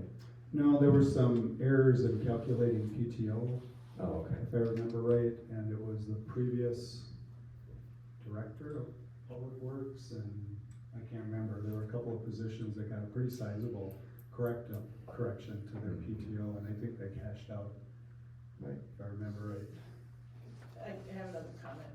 Also, on the previous clerk, we did a payout about PTO that was corrected on that one as well. After the previous administration terminated her employment. Well, I just know that when I I figured. know, I'm just making a point, okay. Then after that, we have the debt service fund. So the front statement combines all the debt service funds into one fund, and then just gives the detail of the different debt service funds on page 66 and 67. Then, the water and sewer funds are broken out into, water has 3 different funds that kind of track things a little differently. We could probably get rid of these, but, we haven't. So these are all combined into one. We have the water fund, the new well debt service fund, and the improving revolving fund, so, those are all combined into one. As well as the sewer fund starting on page 72, have the sewer replacement, and improving revolving. You can see on page 73, the sewer replacement and the improvement revolving fund really don't have any activity. So I would recommend closing those and just, the more funds you have, there's just more, opportunity for error, that something gets coded there that doesn't, shouldn't be coded there, or those types of things, so I would recommend closing those funds out. And to close it, you just move the $450 and $270 over to the main sewer fund. And that is really it. Well, on page 78 and 79, Troy mentioned this a little bit earlier, these are unaudited schedules, so here's where your outstanding bonds are shown. You have that $360,000 bond, that's, I believe, for City Hall, and then their debt service requirements through 2028 are listed there. Then we have the tax increment bond, the $625,000 still outstanding on that, and then that's, goes out to 2043, which you're collecting tax increments on, to pay that bond back. And then the total at the bottom for both, right? Then, yeah, on page 79, you have, all the outstanding debt. So, Chisago County loan, I think that's maybe the one you were talking about earlier, there's $145,000 left on that one. And then all the bonds there, Now, excluding the sewer bond, or water bonds, are included here. now that one, let's go back to the Chisago County loan. It was issued in September of 2010, Okay. and at $150,000, Mhm. right? And now we're finishing up 2022, and we still have $145,000. Yeah, there was two loans. How are those payments? There was two loans in that they issued. I think the first one was paid off first. This one I don't believe had any required payments until later in the Around process. 2013. Was it? Okay. Around 2013. Okay. Yeah. The other loan was paid off first though, I believe.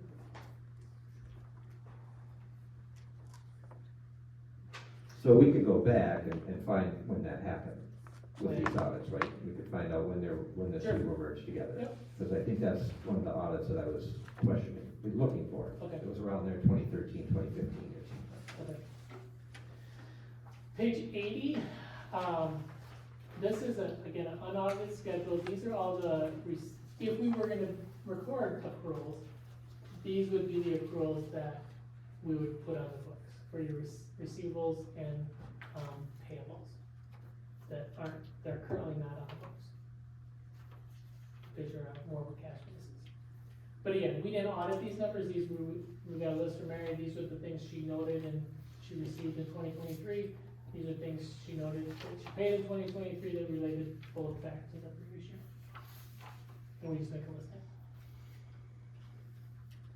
Then we have the page, I don't know the page number's not on there, but 83 is the report on lead compliance, and then we have our internal control report that we report the findings. Then we have the findings listed at the end. And that's everything.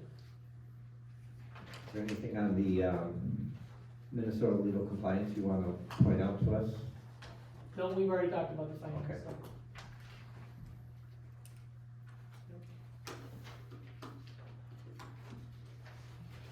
So that's the government financial statement. It's a small one, actually.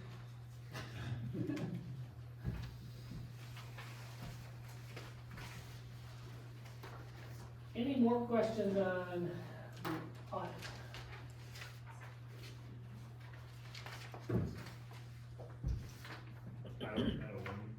I don't have any. Larry? No. Lee? No. I wish I was smart I enough do, to ask the question. but not many. I could spend 6 hours with you, but. He would charge us for that. Not in the contract. I do have to thank you, because after reading this all weekend long, like 3 times, and dreaming about it, you have a sense of calming. You do. Good. So, thank you. Okay, the next item I think, we can talk about is the financial solutions contract. Right? So we'll talk about? Yep. So you have a memo in your packet on it. And I had Vicky type this up kind of and went through all the different things that they've been working on since, I think the contract was signed in June. I remember right, so from June to year end, and now it's been extended, but these are all the different items that, kind of they've been working on. Coming into it, bank reconciliations weren't done, so.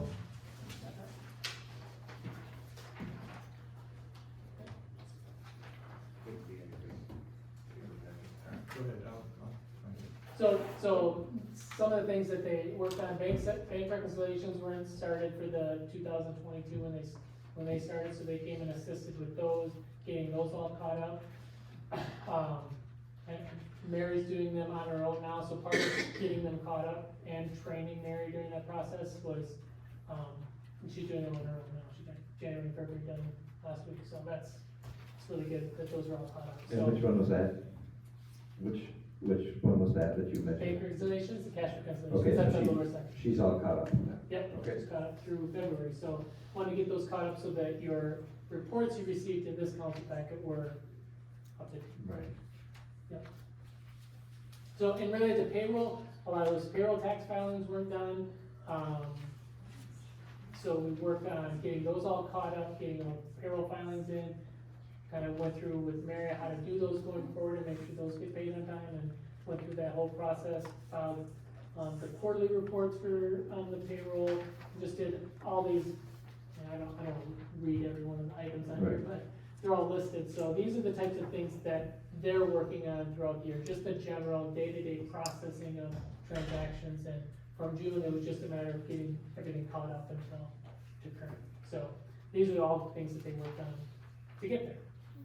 So it's your understanding, we are caught up? You're caught up with bank reconciliations, you're caught up with utility billings are out on time, payroll tax filings are caught up, payroll billings getting up on time, payroll is being, or all the para payments are getting to the state on time, so all that stuff, I believe is on time now. Okay, so I guess my question is, and we had this discussion a couple weeks ago, as far as when are we at the point where we're on our own? Sure. You know, and Mary can take over and we won't need Abdo Financial Solutions anymore. Yep. So it sounds like from what you're talking about, I think, from my understanding, the contract was extended just so they're there if Mary needs assistance. We're not billing you a flat fee every month if we don't do anything. right, and I think we decided on April 30th, this Okay. was kind of our point for her. And then Okay. if she needs help, she can come to us before that. Because there's quite a few things here that Mhm. FS is doing for us. Is this common?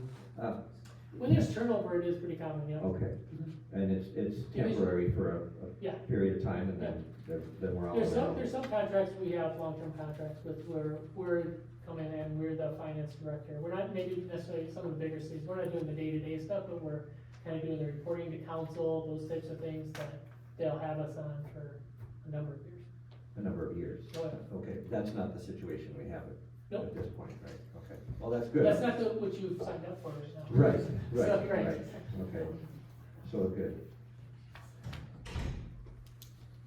So, I don't know, is there any other questions on that? I mean, it is a separate service that, outside of the audit, that they kind of, it's more of the general day-to-day operation type stuff. Right, and that's kind of what led me to that question on the audit, 39,000, 22,000 over budget, right? Yep. And why it's being put in the audit fund.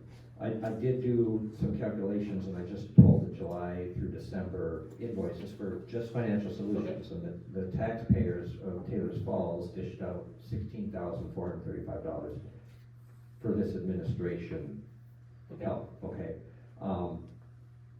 Now, if we take, the audit was 18,560, about what I have, at least that's what was in the contract. There's another $4,000 that we paid out to complete the 2021 audit, which wasn't quite done. There's a $4,000 expense. We were credited $12,000 because it was in progress, but we paid that in 2022. So we had we had $4,000 left to pay for the 2021 audit. Okay, Okay. So we're around $20,000 over and above what just the audit fee is. I guess just in financial services, Okay. just in administration. Okay. Okay, that's my point. Okay, That's a lot of money over and above, just what we would normally pay clerk treasurer office administrative help. So I guess that was my concern. It sounds like from what you're saying, everything's going good, and we should be able to set sail. it's going a lot better. I still think there's probably assistance that Mary needs, but that's what she needs to communicate to you, what she needs to communicate to Financial Right. Solutions, those types of things, yeah. And that's on us. Yep. Right. Yep. Right. And I think something the mayor mentioned about splitting the services, sort of splitting the positions, looking into that. And then we resolve a lot of the findings that you mentioned as well. Yeah, if you get multiple people looking at stuff and doing transactions, one person's gonna, well, for sure, they're gonna be able to help each other, but if something's miscoded, one person potentially could see that, hey, we should code it somewhere else, so there's just more opportunity for help. And we just paid Banyan, it's like two payments of $800, so $1,600, I think, for the year. Sure. Now, if I understand this right, we're at a point now that you've got this audit done, these balance numbers, these balance figures should go into our accounting system. They are. And they are at the beginning of the year, and we have been, removing the expenditures and adding the receipts Yep. since January 1, Yep. and we're up and running, and that is in Banyan? Correct. Okay, good, so, As of Thursday, I think Mary had all the entries posted to December, so now if you run a Banyan report, all the beginning numbers are right. And then going forward, how about just fund balances and treasurer's Fund report? balances. That's gonna be right, push of a button, payroll is in there as well? payroll. Banyan, okay, so everything we need is good to go. Sure. Right? Yeah. Okay. I got a question about, Mary and I chatted, and I don't wanna ever look at Banyan. I have no interest in doing it. I've been here enough, and when she says that word, it's almost a 4-letter word in my mind. Sure. But she has expressed that it's not a user-friendly system. I wanna know if, try not to insult anything, There's other anybody that software- likes it, but there's other there's other software software out out there, and just because we've always used Banyan doesn't mean that we have to continue to. Right, Okay. you can switch. What do you I see recommend cities are switching at the saying? beginning of the fiscal year, calendar year, but people switch mid-year too. What are your opinions of it? Other softwares are a lot more money. Okay. I think Banyan is a decent software for what you're paying. If you're looking to upgrade, to do something else, you're probably spending $70 to purchase the software. 70,000 for To get the per software. year, or just No, the just to initial get purchase, the- okay, and then the after initial, that? Then, I don't know what the annual, do you know what those annual? They're like 25%. Okay. Because right So now, it's quite a bit more than Banyan. right, and right now, we just paid 1,600, Yeah, and there's some efficiencies other softwares provide too, like having laser freeze, or you can put your invoices right in the software, so you can double click it, you can, have cloud access if you're operating the system, you can access it from wherever you want. There's a lot of features that can provide efficiencies, so you kinda gotta weigh that. So did you just import this when the audit was all done? Did you just import the new numbers? You replaced what was Nope, there? no. Okay, how do you do that? We proposed journal entries that say, this is what we found, these are what, and then Mary went in and entered those entries into the system. Okay, Then I had her send me an updated file, and I compared it to the audit, and everything agreed. and you can do that for us at any time, can't you? I mean, if we, Well, Just I can look only at compare the- it to the audit at 12/31, okay. because I don't have numbers. I guess, yeah, I was just kind of wondering about the contract, because that was one other question I had. Because I've asked for a project and expenditure report for the ARPA. Where did we spend it? Because I know the city is required to file it. And in your contract, there was extra $1,000 for that compliance testing. Yeah, we gotta do extra compliance. And did you include that this year, in 2022, did you do that, ARPA Yeah, compliance testing? yeah, You we did? didn't do it the previous year because you didn't spend any, but we did do it this year. Okay. Yeah. Okay. And that's just not, that's not something you look for or ask for, is that project and expenditure compliance report? That's No. not something that, Well, we know what, we ask what you spent it on and they show us a list of expenses and then we audit those. okay. Yeah. Okay. So that's basically what that is. You know, Yeah. It's basically what that report is. Can we get that too?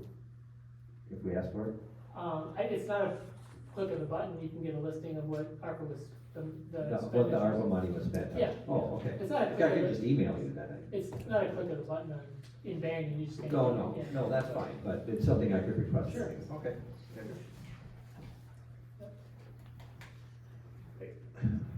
When we were running for being up here, one of the questions at the community center event was regarding audits. And I know, we're done with this one, and you said it costs a lot of money if we were to audit everything.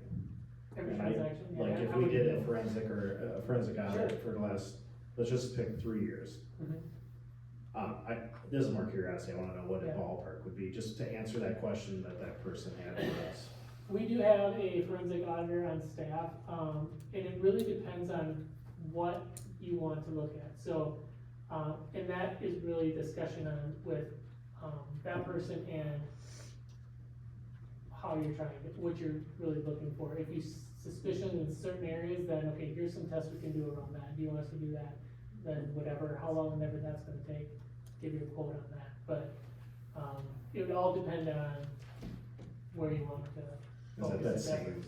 hourly schedule It'd be, that you guys it'd be an have? hourly schedule, yeah. Well, it's basically, Suffice to say that it would be exponentially more expensive than our year-end audit. It depends. I mean, It if we were depends on what every it is. transaction If for it's just- 3 years. Yeah, yeah, it would be even more.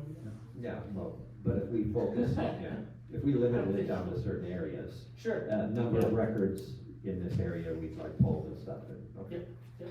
It's- For sure. I'm done with questions. Lee? I'm good.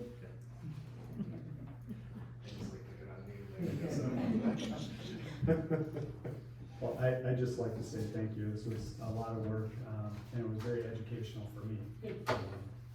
Now I only have 2 hours of questions for you instead of 6, I think. And just to clarify, if we have questions for Brad, let's not like be shy, cause he's been really good. to Yeah, me. send them through Mary. It's hard for me to tackle We'll send those you a line questions. tonight. Send them through Mary, she'll give them to me. Okay. Yeah, thanks to you and to Mary for putting this all together. Thanks, Brad. Thank you. Thank you, So- Brad and Mary. So because it's only in draft form, normally you would make a motion to accept it as a final.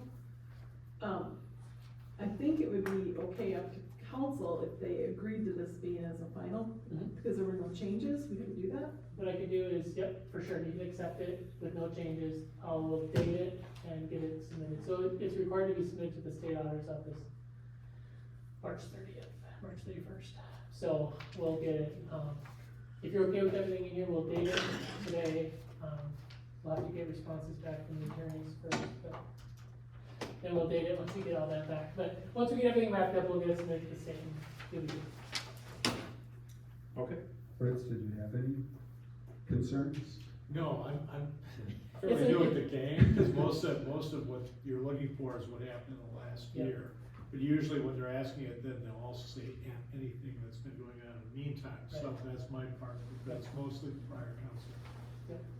Yep, so, and that's a standard procedure that, if any litigation's been brought, that we are aware of that, so if we need to make a no disclosure for the breeder, that maybe the city is, potentially liable for whatever, a significant dollar amount, we'd wanna disclose that this lawsuit's out there and potential losses of whatever.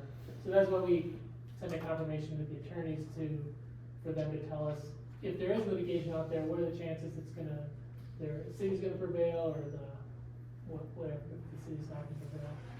Where's that land?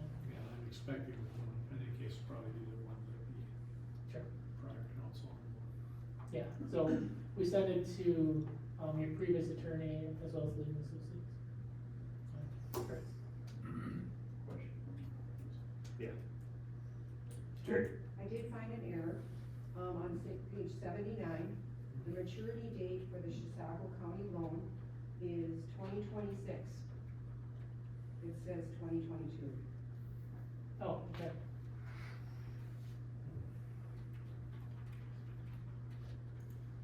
You'll make that change?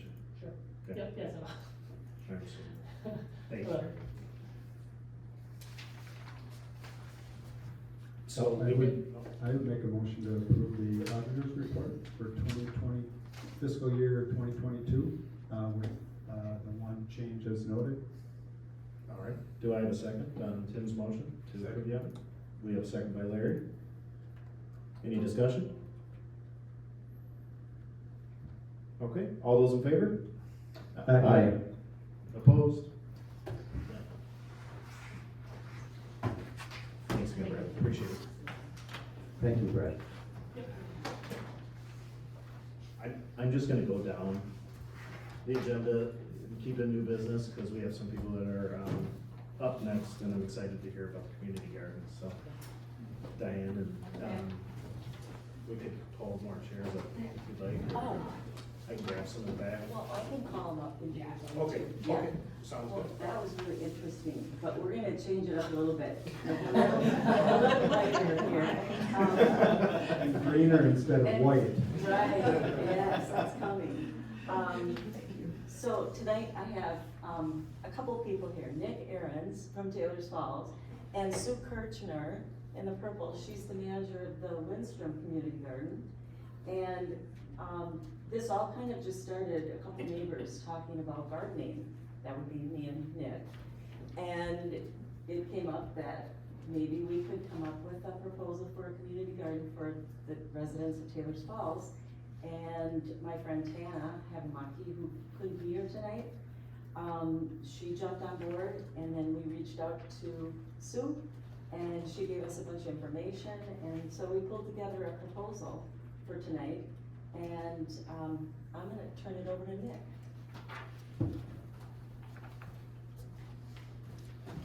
Good evening, everybody. So yeah, like Diane said, just a brief overview of our vision for kind of a community garden initiative. I'm basing a lot of my thoughts on St. Croix Falls and their format, if any of you are familiar with theirs. Essentially a space with plot sizes. I'm ballparking, it can change depending on size. I'd like to see somewhere between 200 and 400 square feet per plot, but that's dependent on the total size. But we've discussed, I haven't done as much research as others, but there are grants available through the county and the state. Some of the locations we've discussed, as we all know, are kind of few and far between, especially with the south-facing, full sun kind of location that's not a high traffic or high interest development area. An area I was thinking about, if you can picture it, is I think it's probably a total around 4 to 5 acres north of the settling ponds for wastewater. I know currently that's open periodically throughout the week for yard waste disposal. Other than that use, it's vacant and unused and kind of in disarray. And something like this, I think, would be a good opportunity to add some more visibility to that corner of the city property and get some good use out of it. Off of the St. Croix Falls kind of template, and I guess probably many others, watering, I'm kind of envisioning, I don't know, 1,500, 2,000 gallon plastic tank if we could get help maybe from fire departments and something like that, to keep it filled periodically, we can just run off of gravity at that point, everyone can water by hand. Access seems to be pretty safe and reasonable as is with that gravel road going north to the site. And really, other than that, infrastructure wise, it would just require a perimeter fence and obviously prepping the beds and all of that, and then any type of collective equipment, you know, at this point. But it's pretty simple. I think it would be a good opportunity to get the community together and connect people to food and agriculture and each other. So, trying to think what else to go over. I mean, it's kind of in the name, community garden, there's not much else to say. Anything else you wanted to add at all? The timeline? Sure. Yeah, we kind of wanted to get a feel of how many people in the community would want to be involved. We haven't really done that yet, other than just word of mouth. So some type of simple survey, mail out, something like that would be helpful.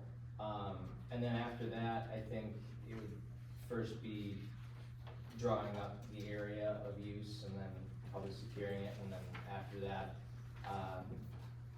probably prepping, and then overwintering that prep and just cover with black plastic or any other type of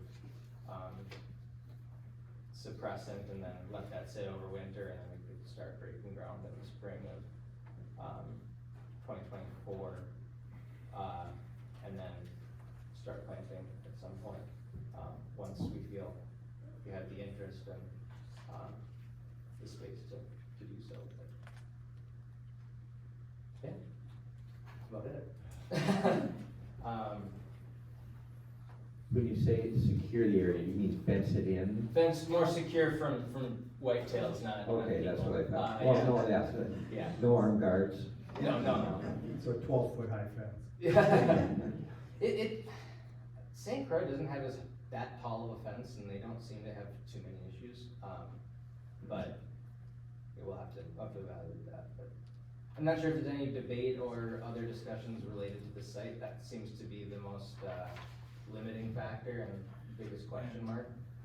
There's some liability issues. Yep. With the, being by the ponds. Yep, that makes There's, total sense. Safety, there's hazardous waste. Yep. That kind of things. We love the project, don't get me wrong. Oh, yeah, And there may be another spot to put it. There's a pretty nice section of land we call the business park that's wide open right now. And that could be a very suitable spot too, Sure. south facing and all that. But this is a fantastic project. Yep. The St. Croix Gardens are fantastic. They have great gardeners over there that really know how to put a plant in the ground and harvest it and keep it, over winter for the next year. So this is great, and we should, really dig into making it work for everybody, so. Sure. I believe at the next meeting, and I spoke to Jim Stein, he provides our insurance. He wants to maybe address the liability issues at the next meeting, because I think that's when he makes his insurance presentation to the city. Yeah. So, yeah. Yeah, only other minor detail, I completely understand too, Larry, about the liability part. Just another kind of vision aspect of it, just the waste site for yard waste being there. I thought it might be kind of a cool opportunity to integrate that with the garden as far as amendments go. Sure. Maybe organize how we drop yard waste off just slightly, just, your green stuff here, your woody debris here, all that stuff, and then they can be used basically by members of the community garden as a option to amend soil. So, with the St. Croix Gardens, people can come and go whenever they want, right? That's not a locked gate? It is. It's locked. Okay, so who has the keys? Who's the gatekeeper? It's a good question. I'm not sure if it's just, I can talk to you about Yeah, what I do there. Yeah, Okay. she'll address Yeah. it, or do you want to? Sure. I'd be happy to hand it off, because Okay. she knows a little bit more about the logistics and how these things work. Okay. So, I'm Sue Kirschner, I'm a Chisago County Master Gardener as well as the Lindstrom Community Garden Manager. I have been involved with Lindstrom Community Gardens since its inception in 2014. We went to the city council in Lindstrom and were given the approval. Oh, pull forward, okay, yeah, sorry. There you go. We were given the approval to start the city garden in Lindstrom with the idea that the council had no money, no funds to provide anything. So going into it, we knew we were going to have to go for grants and find local money to support it. We have continued along those lines. The city has created a separate account for the community garden, and they added an insurance rider. The plot cost of the garden covers the insurance rider and covers the cost of the water, because we are connected up to city sewer and water. So that's where my funds go to, and then I have grant money coming in. I have money that has come from different businesses and such too, and that all goes into that fund, is how we do that. We have, I don't know if you guys are aware of the Anderson Peninsula and Allemans Rock City Park that was developed over time. When the city bought the Anderson home site, there was a garden shed there, there was a bunch of fence posts there. The city allowed me to have that for free as long as I paid for the removal and then the transportation. So that, I came up with the funds, moved it, set it up, we put up the fencing ourselves. And our fencing is the 6-foot high, I just wanna call it metal garden fencing with the rectangular aspects to it. And that's what we have used. We got a garden shed in the same manner, we found one, we paid to move it. We keep our garden locked at all times. I have a hidden spot where I keep a key. And only the gardeners are aware of where that hiding spot is. And occasionally I have shifted the hiding spot if I felt there was a need to do so. All gardeners have access to it, and so they can come and go. I have a set of guidelines that says when they can come, when they can start using materials, and when they need to leave. So it's basically like a dawn to dusk type of thing. Are there any other questions I could answer for you? Just wondering if you're interested in updating to like a key card or something. Would that be easier? Not enough money, and I have no electricity.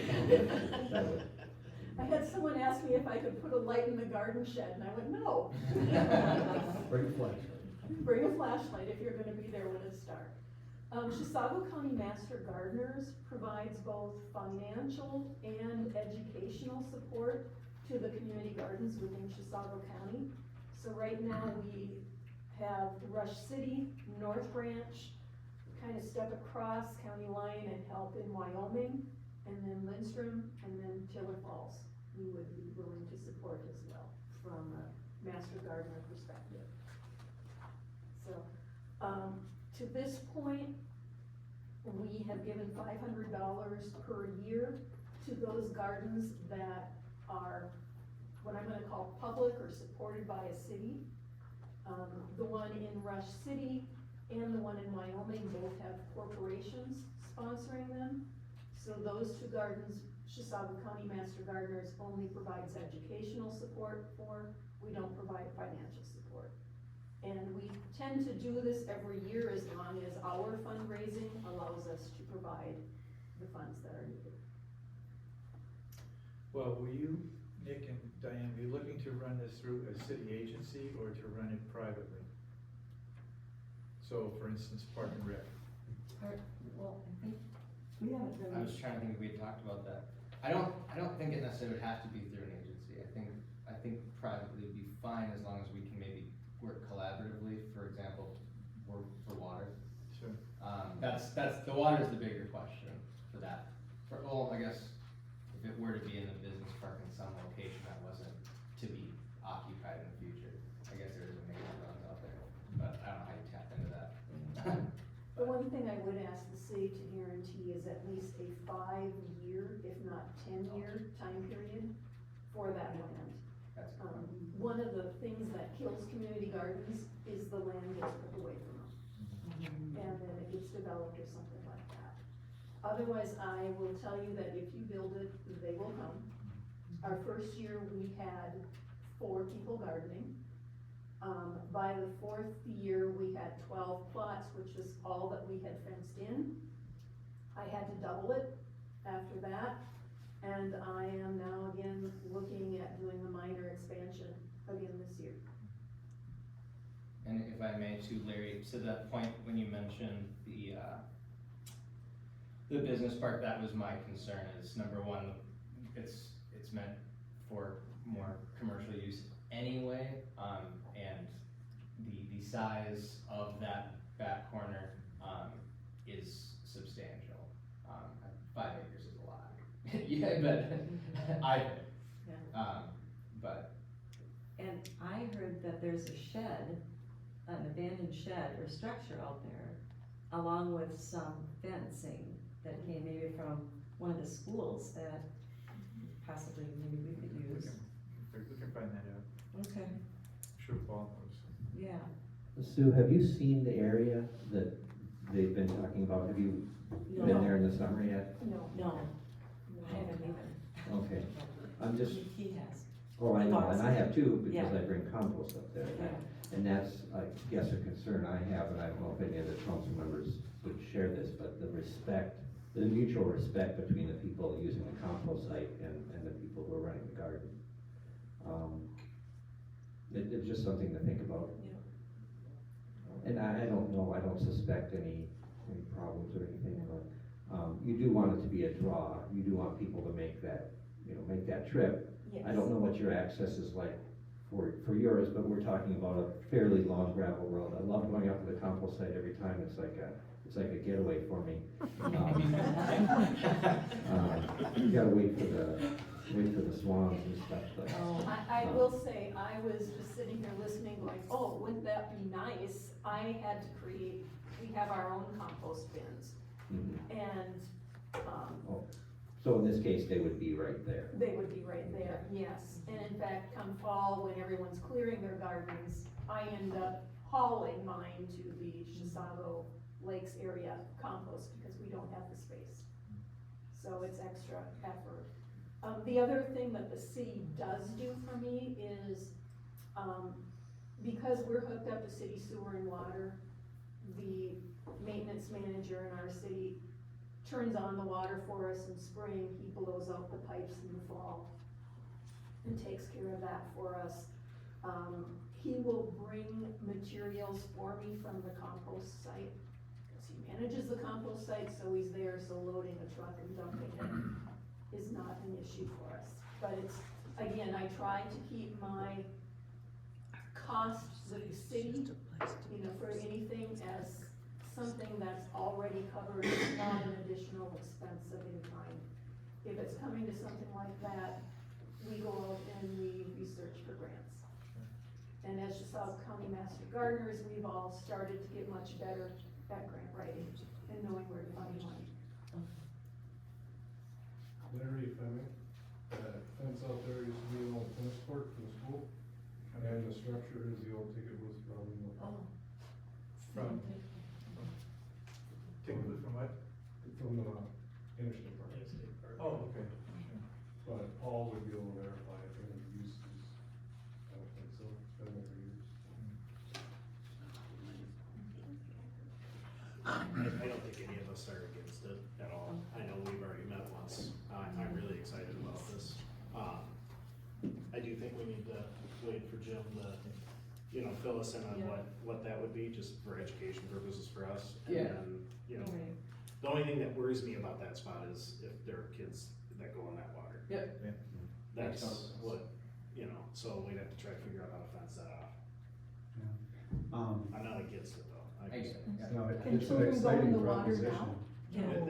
You don't wanna go in this. No, water. I mean, I know you don't want to, but could Is they it a- theoretically? Is there a problem now with it? Yeah. True. Yeah, if you could drive in, shut the gate, Yeah. it'd be self-contained. exciting. Could I make a suggestion when we refer it to Parks and Rec? I mean, there are other details I'm sure that are gonna have to get worked out too, insurance and policies and on use, et cetera, et cetera. And yeah, as far as where to involve it, Larry, I didn't have a good answer, 'cause I don't know.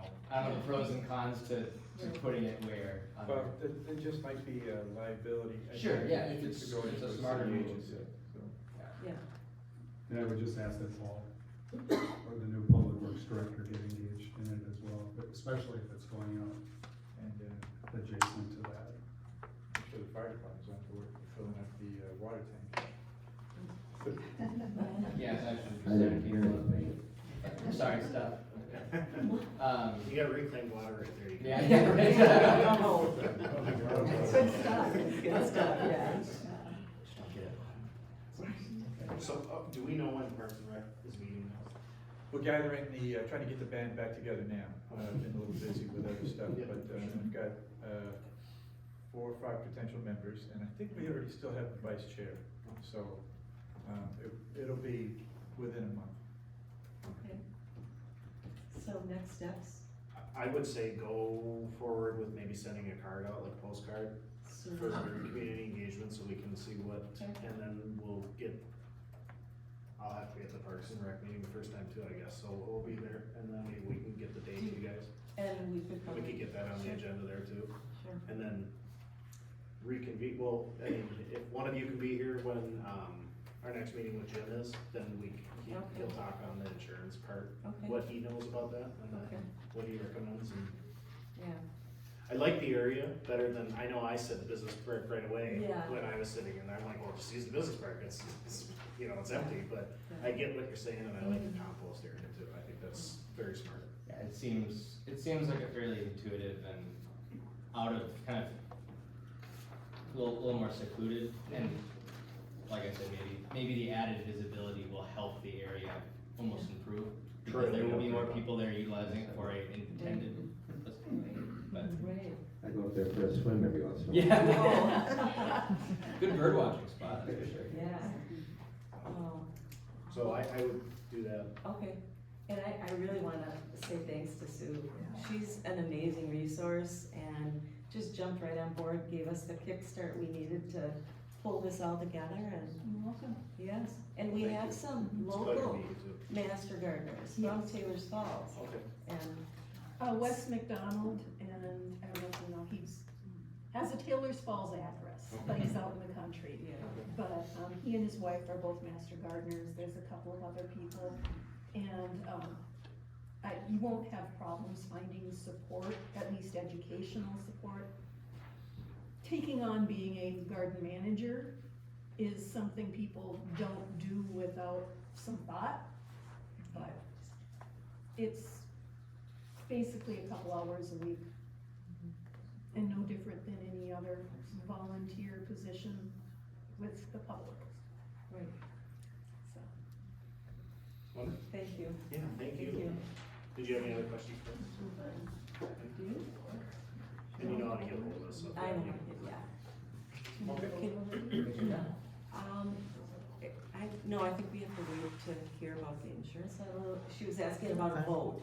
Do we Oh, need a I don't think motion? we're gonna vote on it until we find out like what we're recommended for insurance. Insurance, I don't know. But The rider. I don't think we're against it, we just need to make sure that we see Yeah. through the area Mhm. properly and make sure that everybody is Okay, covered. sounds good. I wish we could. It's our first fun thing Come on, Is he out there? Daughter report was fun. Come on. I think we're gonna get there. Okay, the next item under new business is nominations for the East Central Regional Development Commission. This has been in, they've been sending us a request, any of us can join this, if you have it in your packet. It runs the term of your election, so, if I were to do it, I'd be for the next 2 years, and then somebody else would have to take over if I'm not here, so.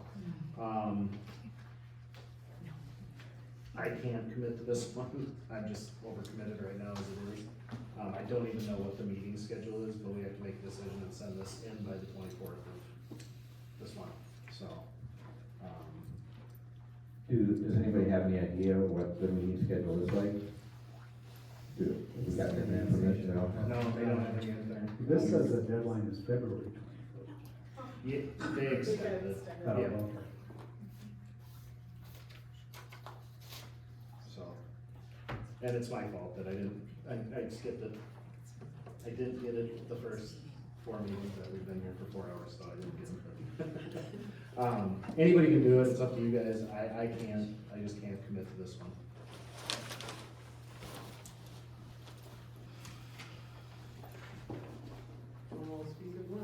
Anybody wanna nominate anybody for this? I can't do it, I'll bow out right away. No one is on that current. And it's not mandatory. Make that, we don't have to, it's just, Why don't we just request a meeting schedule? from them?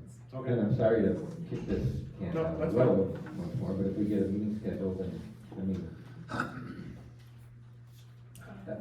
I could be eligible or interested, but it Okay. depends on when they meet. So the deadline is a week from Friday. You don't meet again until that following Monday. Well, why don't we email and get the schedule, and then we'll ask them if we can have another week. I mean, 1 week I don't think is gonna, If it's not mandatory, I'm not sure why we can't just wait for a schedule. If they get it to you and email it to you, Mary, just shoot it out to us. And is it just one? yeah, it sounds like one representative. Okay. Doesn't sound like there'll be a fight right now anyway. All right, we won't make any decisions on this, we'll just keep on moving forward here, but we'll just wait to get the email from Mary. I guess if it comes down to it and we need a vote, I could take it by default if they absolutely have to have an answer by March 24th. It's up to you. I'll nominate Tim for the position. Do I have a second? Second. Okay, Lee second, Tim for the East Central Regional Development Commission. Any more discussion? Congratulations. No, this meeting, I just like it, it's every other Monday, so your Mondays are booked, no. Sorry, Tim. All right, let's As take a long as vote. it's not 3 times a week. All those in favor? Aye. Passed unanimous. All right. Next one, on the agenda is public forum. No, you're right. Nope, we're gonna discuss the public forum. Oh. Did you want me to take that? Yeah, Okay, yep. good. Yeah, and thank you, Molly, and Molly spoke to this a little bit, so I've got, introduction and just, I guess I didn't really like that we didn't have a public forum available at our last meeting either. So I just, drew up a resolution. It's in the packet, everybody can read it. Basically, the focus of the resolution, is on the chart, which is on page 38 of your packet. And it's just recognizing that the citizens are at the top of that chart, and those are the people we're accountable to, those are the people we work for. And I think they deserve and their First Amendment right to speak to us at every public meeting. I did make a point of pointing out that in the city code, those sections that this is for a public meeting, but it is every public meeting that we have, that they should have the opportunity to speak.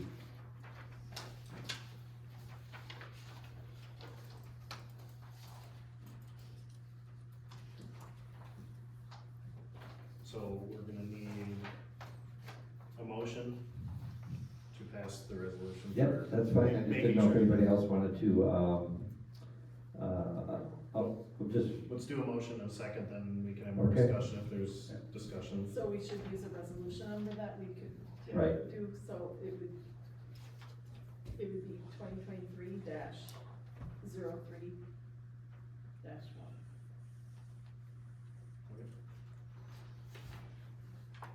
I'll second the motion. All right, Tim second the motion. Any further discussion? Yeah, like I stated at our previous meeting, I encourage public dialogue. None of us would be here if it weren't for the citizens. And we do our work for the citizens, and we need to know what their input is. But I did some research on protocols around it, and I don't know, do we have protocols around any open meeting or any public comment meeting that we have?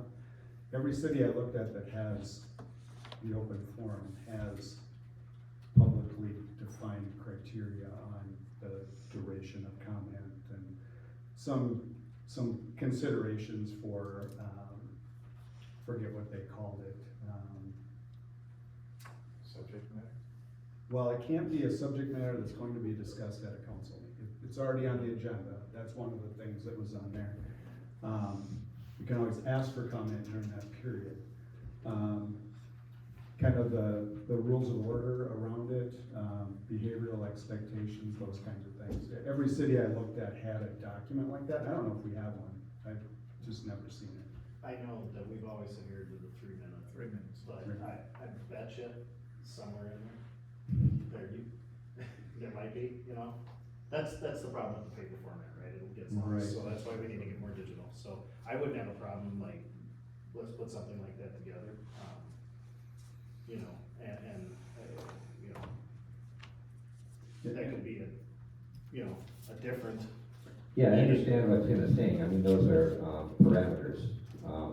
And I didn't mention parameters in this resolution, and I don't mean to.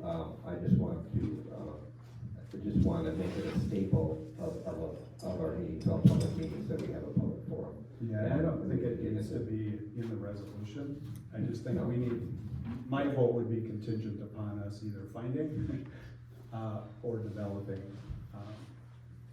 that criteria for any open meeting. It's not just public comment. From what I saw in other communities, some have it once a month, some have it twice a month. But I bet you the league has something that we could get just from them. I'm sure they do. I know I've seen on their website that if anybody is doing public forum and they are out of line, I have to let them know that it's gotta be. So, I mean, I know we can put that. You're the I think presenter. most of the people are.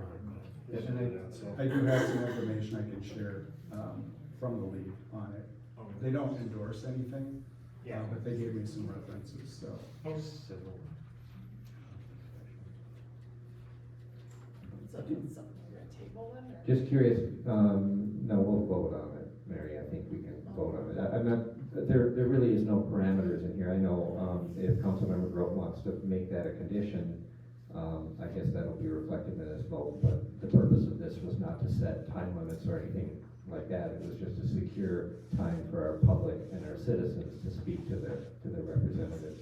Do we have anything posted out in the door as far as conduct or meeting or discussing or speaking for a period of time? Is it on the public forum comment cards or? I think there's something on the table up there. Also? Yep. Public forum is an opportunity for citizens to present an issue or concern to the city council. There's a maximum of 20 minutes set aside for the open forum. It's already on here. Each presentation should be limited to no more than 3 minutes. Matters currently under negotiation, litigation, or related to personnel will not be discussed in the forum. If your item needs follow-up from the city, staff will arrange that follow-up and contact you to let you know what is being done. Sir? That's perfect then. Well, then I guess I shouldn't have spoke to what I spoke to. Right. I disagree with that part, and I'm sorry, I'm speaking out of turn here. But if you cannot speak to an issue that is coming up or is on the agenda, and you don't recognize us from the audience, when do we get a chance to talk about that? And I realize you can't spend hours like we are tonight, but, I mean, I think you've gotta do some real consideration about if you're gonna put parameters on it.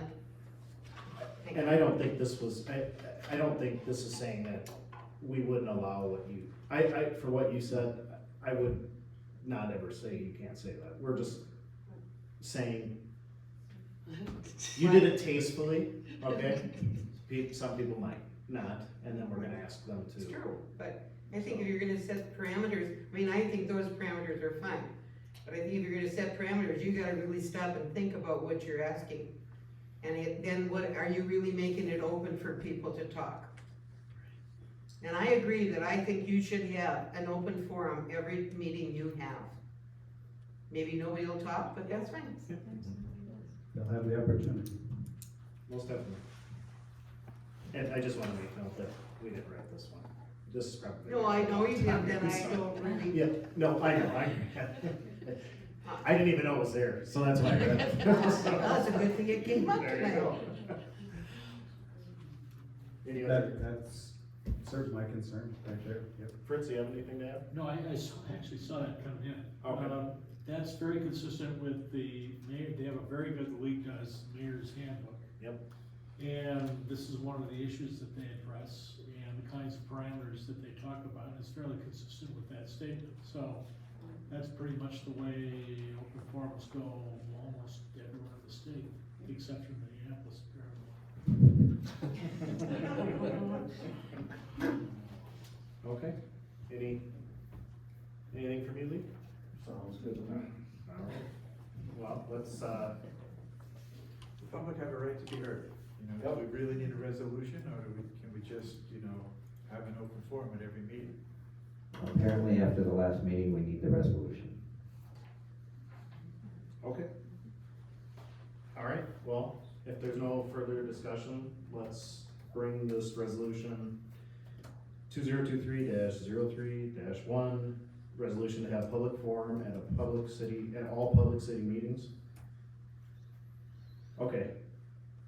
I might wanna make an amendment to the title. Are we going to, if we have special meetings that come up, are we gonna allow public forum at those? Well, I thought I was trying to address those in the last paragraph, but. I'm just saying the title, I mean.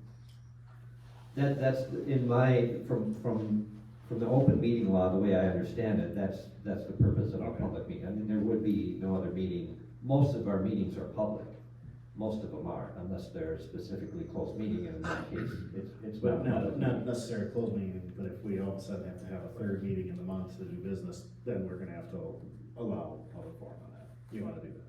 If it's a- I'm just asking, that's fine. I just asked, trying to clarify. Oh, Mr. Mayor. Yes, sir. You seem to be looking at me, so I'll give you an answer.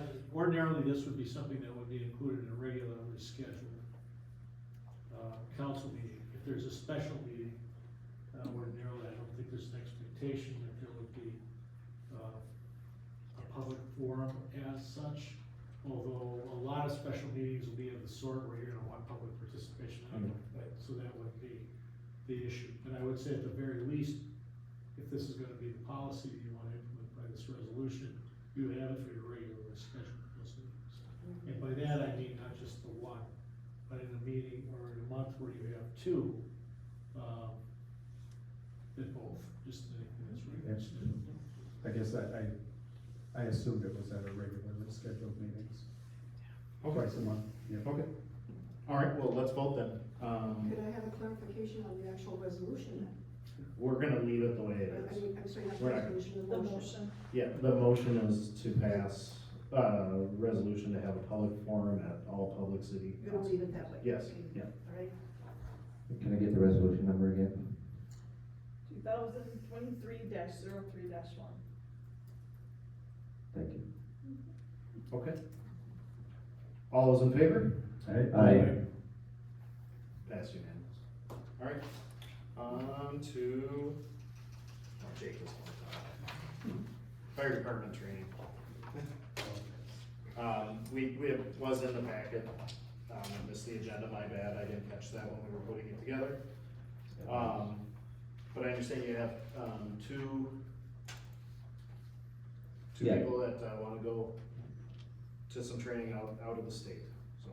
So it's FPIC, which is the biggest national convention. They do a lot of trainings, a lot of competitions, a lot of vendors. There's thousands of vendors. So with upcoming, looking at new fire trucks and, gear and advancements, it's nice to send somebody down there every once in a while to just get info and do some training and bring it back, so.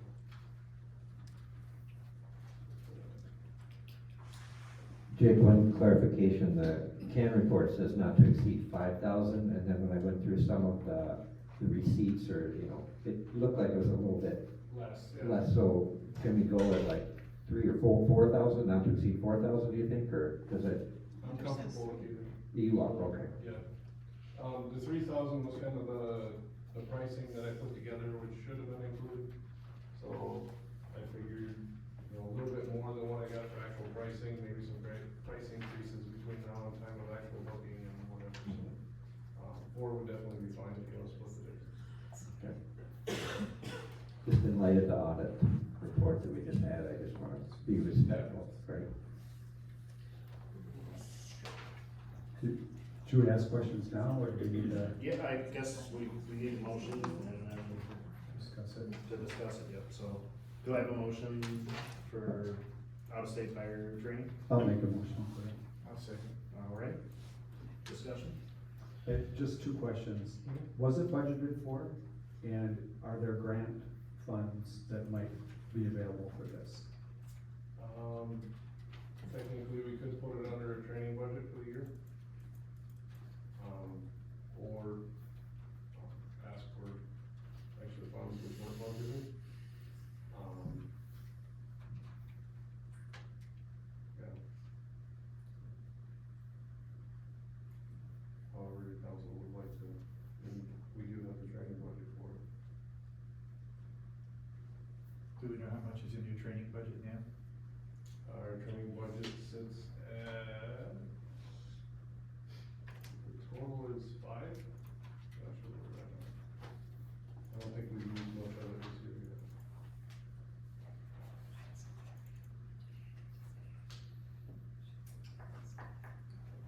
I think it's 5, yep. Training and instruction? Yep. 5,000 is the 2023 budget. So if we go strictly on your training budget, that blows most of the money. Most of the allocated budgeted money, we do get MVFTE training reimbursement up to, an extra 3,000 this year. Okay. And then next year, we're hoping that'll be that or better. Okay, so I think this is a go. You know, good training benefits the entire city. Yeah, I'm on board. I'm fully gonna support the fire department. My dad was a Minneapolis firefighter for 35 years, so, I'm gonna support him. And he's probably been there once or twice. I'm sure he was. So, any questions from Charlie? Training's always good. And this is something, do you guys send somebody every year, or has it been a few years? No, I've been on 15 years and I haven't seen anybody go yet, so it's been a while since we've actually sent somebody. Good to see some of the new stuff. Yeah, Well, I'll make, I don't know if I do, I don't think it's been done, I'll make the motion to approve the training, not to exceed 4,000. We're on discussion, we have a second. Okay. Did we wanna change that 5 to 4 then? Is that what we wanna do? I'm gonna shoot for less. That's what I was doing. Okay. Yeah, with that change then. We'll be flying with the luggage. It isn't cheap to fly, I know, it's ridiculous expensive right now, so. All right, well, let's vote. All those in favor for the out-of-state training? Aye. Opposed? Pass. Have fun, are you going? I'll be one. Awesome. Can't wait to hear about it. I cannot, that sounds fun. Make sure we get a written report. Yep. Everything that happens. I'd rather have pictures. All right, let's move on to old business. For the sake of time, we'll try to move as fast as possible, but do due diligence when we're talking about these things. I wanted to revisit the health officer as an update. I know there's community members that I spoke to that wanted us to get this taken care of immediately, or as soon as possible. I reached out to the League of Minnesota Cities to get more information from them, and, received an email from them pretty quick, that surprised me. That, there was a state, statute that was passed in 1987 that ended this type of position for cities. Then they also had an amendment in 2014. And I have copies if anybody needs it, I can give that to you. It should be in the packet if you got the packet as well. Eliminating, and getting rid of health boards and making them a community board. And she also indicated that we should utilize our county when we ever have issues. So we're supposed to go right to the county. And I'm not gonna read the email. I'm assuming, I think everybody in here right now gets the packet that I can see, so, really nothing to vote on this, I just wanted to share information that I thought was very interesting. Any questions, or, it was good information they sent us. I printed off and I sent that, and I put in the page number because I read through the whole statute, and it was really bad, it was like, from the 87 till now. It was tough, but. It looks like it was done on a mimeograph. Oh, I know, it's terrible, it's just hilarious, but, any questions? Well, the only question, I applaud you for finding the information, because I couldn't find anything on it. I just am curious, because it was on our list of things to do for the new year. Mm-hmm. Do we need to take a vote to abolish it, so it won't be on next year's to-do list for appointees? Tim, Yes. hopefully you'll be reviewing your ordinances, and that can be brought up to the planning commission to eliminate that part of it, so we're not doing it, so it'll be part of the whole codification deal. So I can bring it, Okay. I'll bring it on Wednesday with me. Does it make sense? Yeah. To do it there. That'd be fine, yeah. Any comments or questions? No, thank you for digging into that. I had a couple of people that were kind of interested, but it's good to know that. Yeah, St. Croix actually had a doctor who was interested when I talked to him, but I said, I don't even know what it is, so I can't even tell you. Well, it never changed. Since Dr. Young took it, he just did it for years, so it was just automatic, so it was never an issue until now. They didn't accept my explanation, it's whatever Dr. Young did. Yeah. Well, then you look at the statute and it's checking, not OSHA violations, but food and, Yeah, there's a lot Right. listed. I mean, It's it's, probably not as exciting as it used to be. okay. Okay. Anything else, Mary? No? I'll bring it with me on Wednesday, and then we'll just have them work on it in the ordinances. Okay. Next up, Schaefer Fire Contract update. Troy? I'm ready. I made a mistake. I have my second apology for the night is to Jake, and the board of Schaefer Township. I'm dragging this on a little longer than it has to be. I requested, EMV values, that's the most estimated market values from, the county, and I requested Schaefer Township. What I needed to do was request just the sections that were on the contract. So I have done that, I've worked the numbers, I hope it's much more agreeable. I'm just waiting to hear back from Schaefer, Township, and I think we should be good to go. But if they wanna meet with us again, we will do that. And it will drop like $6,000 off the contract, so we should be good, but I'll keep you updated. Thank you. Is that contract that Fritz should review? You certainly can. You think it would be worthwhile? Any contracts, I think. Yeah, no worries there, of course. I will send it his way. Yeah. I will do that. Any questions?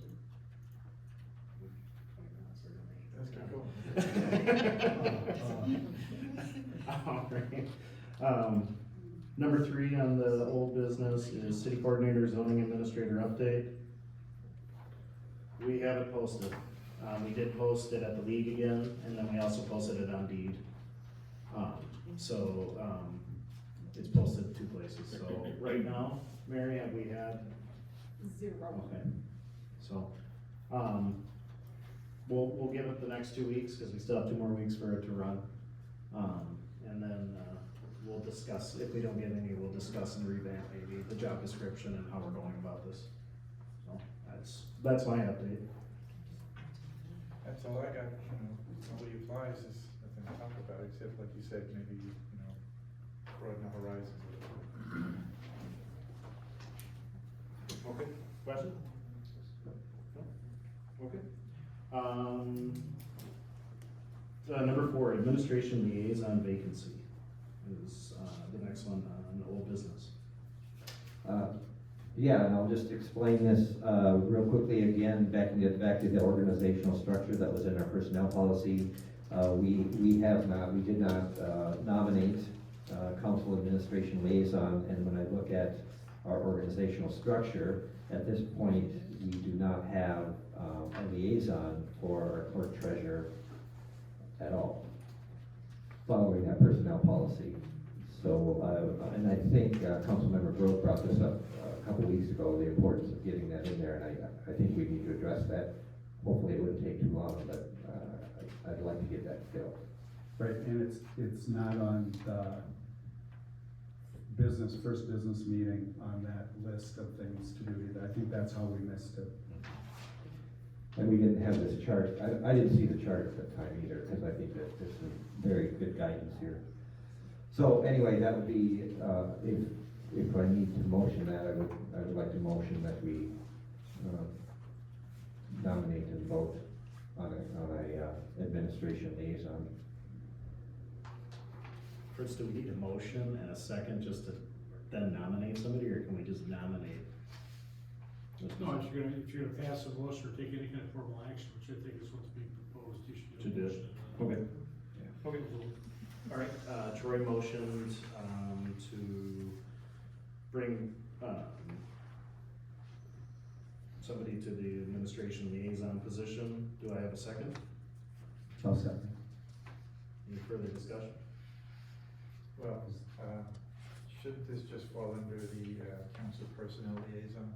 I mean, we deal with staff, do we need somebody specifically to be liaison to Mary? I think because this is in the employee handbook and it's just not been followed, I think. Yeah, I guess I So would. if we wanna follow it, it's there, so otherwise we have to change this whole thing. Right, and as part of our personnel policy, that Larry and I are kind of accountable for reviewing and bringing recommendations back here. I did start a draft of a new one. Unfortunately, it's gone off on my computer. I don't know what happened, but, in that, I would have nominated, Mayor Weibert to be that liaison. You work so closely with Mary every day. I think it's a natural. So that would be my nomination. We gotta pass, just like we gotta pass to get it to nominate. Oh, sorry. Okay. Oh, I thought we were. It's confusing, no, Sorry. so, any other discussion on okaying the nomination of somebody to be in this position? No further comments. All in favor? Aye. Opposed? All right, now we can do, accept nominations. I played my card, didn't I? Well, I would like to formally nominate, Mayor Weibert to be the administration liaison. I'd accept that nomination, I mean, Mary and I'll second it. Who did the second? Larry. So, any other nominations? That would be my nomination as well, so. Technically, I guess that's 3 times. That's Any other right. nomination? You would have lost even if you didn't want to. Any other nomination? Okay, so all those in favor of Brandon Weibert being the council administration liaison? Did we have a second on that? There, got, oh yeah, thank you. All those in favor? Aye. No gavel? No. Okay. I'm gonna hit it card for Sandra in a second here when we're done. All right, number 5, hotel contract update. It does say still within 30 days of the letter that Fritz sent. That's just saying that really there's no changes that can be made on our original vote. But I didn't put it in the packet, so whoever would like to talk about the update, please go ahead. I think it was my item, and I just was curious if the letter was sent and received. 'Cause I know And you there did- was some, You did see the email from did. them? Okay, Yeah. so, in the packet, I think everybody has a packet here, but if you don't, in the packet, they did respond to our original letter letting them know that we were gonna move forward from selling the property to, Ms. Dills. And, they've requested a Zoom meeting with Fritz and myself, and that'll be on this Wednesday. No decisions can be made because we're into the 30 days, so we're just gonna listen. And then anything we get, we'll bring to council on the next meeting. cool. Any questions on that? Will we still be within the 30 days of the letter at the next council meeting? No, So, so then we could change. I mean, okay, so the email says she wants us to reconsider because she's having issues getting financing. So we have to wait until that next meeting before we could even, so it actually works out where I can bring that information back and we can discuss.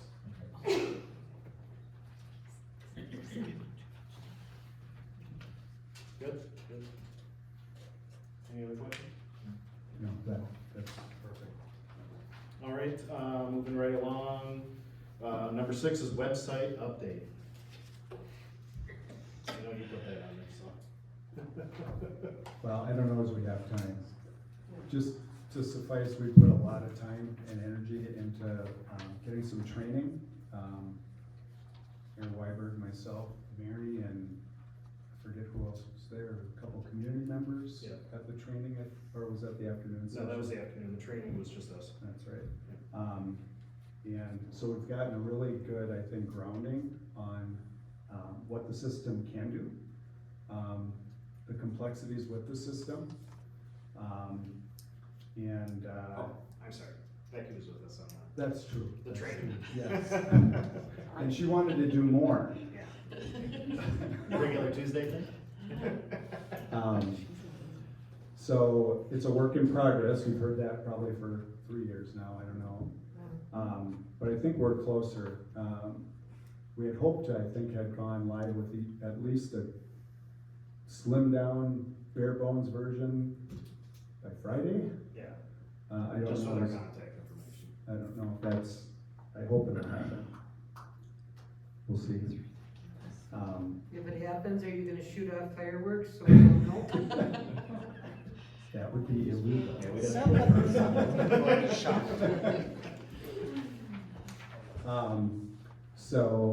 But it's gonna take a lot of work. I think it was the one thing we learned is it's not as simple, just do it, turn it on, and it's just gonna work. We also did interview, our engineering firm. I think Larry was at that one, and Jerry, and someone else I'm missing. Yeah, Melville, thank you. We did get a proposal from them, as well, so they were gonna send us Yeah, something. Sorry, Mary. Mary hasn't given them access yet. Not trying to throw her under the bus, but she hasn't given them access yet. I know they emailed her today, so they were gonna get access. Basically, they need 3 days to go in and look at the website, and they're gonna put a package together on how they could get it up and running for us. And then eventually, we can just support the minor changes and updates that need to be done. Michelle, who is our temporary employee, is gonna go through the same training that we got to do. And we've created a city email address for her, and she has graciously said that she would accept the challenge of trying to, start getting things on the website with them. It's a good 8-hour-a-day job right now.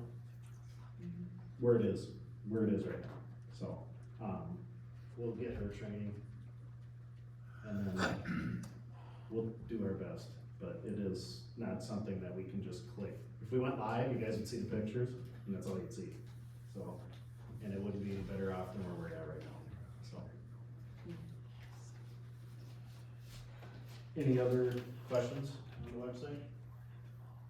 I have not reached out to the other two firms either for insight. I'm kind of waiting to see what our engineering firm has to offer first. Yeah, I think that's a good option. And I wanna see what Michelle can do. Yes, Mom? What about getting some of the money back that we paid this company that hasn't done anything? Well, they've done, so what we found out is they did exactly what we asked them to do. So they But billed, for $7,000? yeah, unfortunately, it was a decision made before my time. You want me to And, sell you a bridge while I'm at it? Well, what we did find was. Just wanted to go across and not come back though. This was a very commonly used website for municipalities, like it or not. I mean, it's, what we learned was it's a bit clumsy. It takes a lot of clicks to do things, which clicks are time.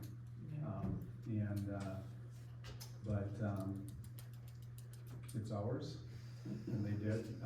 They don't manage it for us, and that was not part of their deal. They, I'm sure could if we wanted to pay them, and we don't. So we're looking at other options of training our staff in-house to be super users, as I'd like to call them, and then possibly an outside firm to help as well. Just want to caution a little bit about, and I'm not saying that that's what's happening, but dragging our feet too long on this. This is a new council, and one of the most effective ways to make our mark that we are serious about making change is that website. It shouldn't be that difficult, so we don't want to wait too long. Like I said, that this is one of the, it's believe it or not, I think it's one of the easiest things we can do to say, we have a new council, we're serious about making sure that people are informed. And after we heard from the auditor today about the minutes, I think that's an easy way where we can keep them informed and be in compliance with the state statute. Yep. And we should probably have this back on the agenda as soon as we, in 2 weeks. So we should have the bid on what they can do to help us, so. Okay. Last number under old business is streaming of council meeting updates.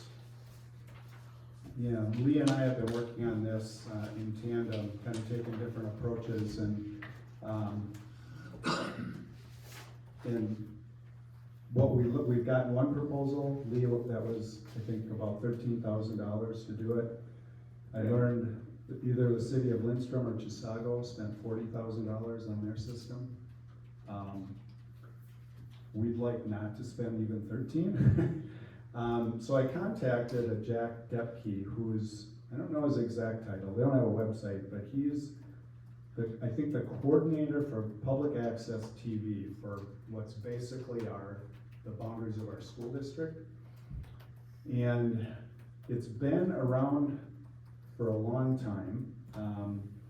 Back when it first went live back in like 2014 maybe, there were a number of cities and townships who had subscribed to this commission. The ones who didn't were Taylor's Falls and Center City, and I don't know why, but it's funded by fees on subscriptions to cable TV, not satellite, not streaming, hardwired cable. So basically in this town, I think it's Midco would be it. So every customer here within the city of Taylor's Falls, when they get their bill, they see a fee on there. It's a franchise fee. I'm not sure what the percent is. But we've been receiving those funds regularly on a monthly basis, and they total around just over $4,000 a year. They've been going into our general fund to support all operations. So Lee and I will continue our work. This Jack Depke gave me some ideas on some inexpensive ways to do it. and even gave us some makes and models and some pricing, so I think we'll just continue to vet that. If we move forward with it, it's gonna be an unbudgeted expense, whatever it is. But basically, we're looking at integrating a camera for the council, a camera for visitors, audio. It can stream live to Facebook Live, to YouTube. If we join this group, which I don't really see the value, because we'd just be giving them our money and they'd be giving it back to us. And I don't think that's efficient government. And there weren't many other amenities included with it. They have a meeting on March 27th that Lee or I can't go. Maybe if Lee's available, we could go and just sit and listen to him, but, so I think it's something we could turn around pretty quickly once we got approval to do it and have the, the build, if you will. But it could be 10 grand. So more to come on that one. But that would be paid for in, 2.5 years with our franchise fee. Pretty quiet. Right. I worked with Music Connection over in Forest Lake too. He's gonna give us a price on them. They do a lot of churches in the area. And do their sound systems, and during the COVID, they were doing the Zoom and the videoing and everything. But they're pretty good at what they do too, and I sent them the dimensions of the room and pictures of what we have now. And he said typically you don't want your electronics like the speakers or anything to be really any more than 10 years old. And that's what they recommend on like the churches and such. The speakers, when I looked at the speakers up there, it was 2003 they were built. So they tend to get old. And our amp is undersized. Right, and the amp is undersized.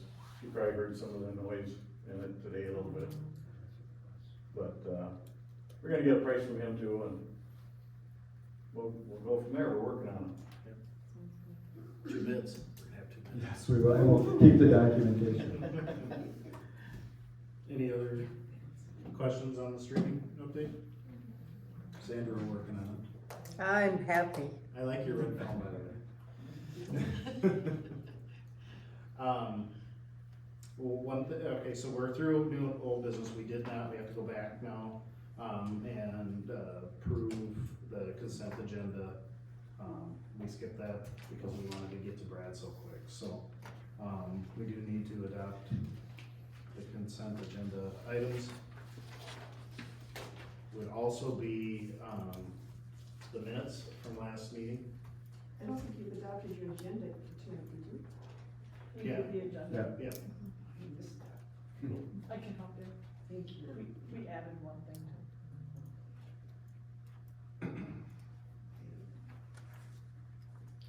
So, any questions on the consent agenda?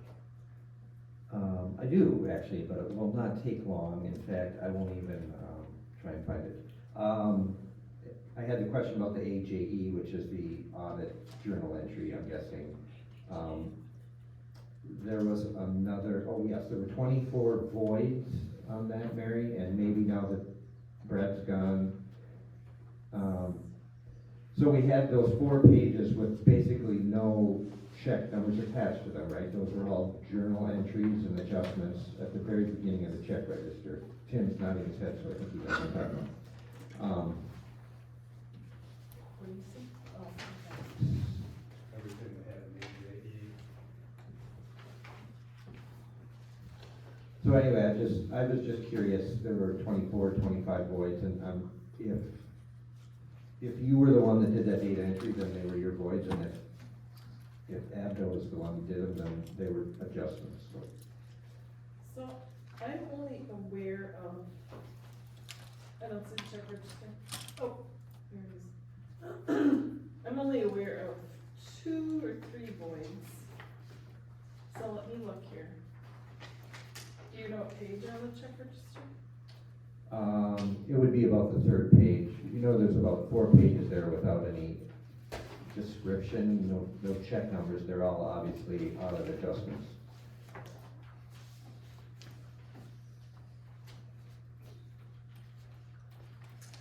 There we go. I Found it. don't know what you're looking at, I guess, you know. Okay, that's all right. I just thought you might know what some of these, I know there was, I believe, 3 voids that I know were done for sure for Excel Energy. It looked like it was duplicate, never been cashed checks, and after the research through Abdo, very thorough research that had not been cashed, they decided to void those checks. okay, yeah, I don't know which ones you're looking at. they are all on page 3. So they're electric utilities, like you say, and they're all voids. There's about 24, 25 of them. Just a list of voided. Oh, I'm looking, okay. Oh, my guess is that makes up those checks that I was just saying. So there's multiple invoices on a check. And so they get broken down into each department. Right, I see the department So numbers. I have a feeling that those voids make up all of that electrical that they found, those 3 that I was talking about. Does that make sense? Yeah, I think so. Okay. I think so. Thank you. Uh-huh. Any other questions on the consent agenda? No. I just had a couple on the minutes that are on here. Under new business, second paragraph, towards the end of the sentence, it says, A, the clerk treasurer had a review on December 12th, 2023. That should be 2022.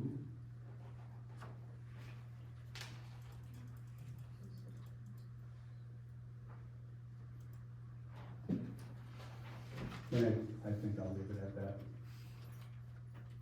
There's a couple of other things that I'm not sure where. So originally, the minutes were not in a draft form, so they weren't planned on being voted on tonight on that consent, but it was an opportunity to show you that there was work being made on there. So it's up to you whether you wanna include, the one that you received tonight, which I have not gone through, and I did not complete go through the rest of the one that's on there that you're given today either. Could I Nor did I. comment about that? Yeah, please. The one that was laid on your table tonight is exactly what is in your packet, except December and March are spelled out instead of abbreviated. Correct spelling to the term legal counsel, S-E-L. Capitalized counsel, C-O-N-U-N-C-I-L in some places. And spaces between words were taken out, a couple periods were added. But what you want to look at is the motion under a consent agenda, which just says, I think it said 3 ayes and 1 nay. Mary and I didn't get together to finish that up, but I did some research and found that there were 3 ayes, and I named the people and 1 nay, and I named that. So that's the big correction. The rest were more housekeeping. Otherwise, it should be identical to what you have in your packet. However, I did not go through the whole thing in the packet, is what I was saying. I only got through a portion of it because I was dealing with the audit and the packets. There is one on here, it's still her head review on December 12th, 2023. So we Okay, need to. that piece we'll have to correct. Correct, Yes. okay. I've got that noted here. And I'm pretty sure I'm the one nay in that vote. Yes. Yeah, and under Okay. approval of consent agenda item, your name is missing on the first line. It refers to he, but it doesn't. It's just a generic council Where member. was that, Tim? Page. No, look at the paper, she fixed that. Oh. Yeah. Okay, okay, got it, okay. What was that? Yeah, it's corrected there.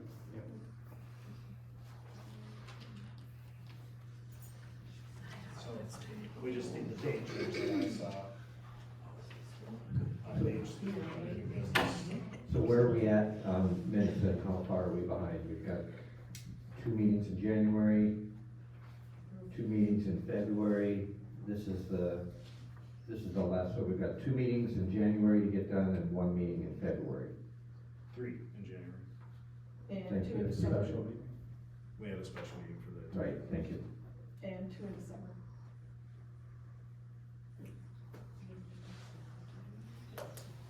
All right, are there any other corrections or any other thing that we wanna talk about, in the consent agenda? Can I add one more thing on the agenda? I'm not sure I said this. If I did, I apologize, it wasn't intentional. But under, Councilmember Grothman made a friendly amendment to the motion of, this is in regards to the work, the meetings with the staff. I don't remember saying I wanted to make the meeting a friendly all staff get together. It was just an all staff, because sometimes they're not always friendly when you're talking about needs and issues and engagement type, employee engagement type things. So if we could strike the friendly, all staff workshop was correct. It was a friendly amendment.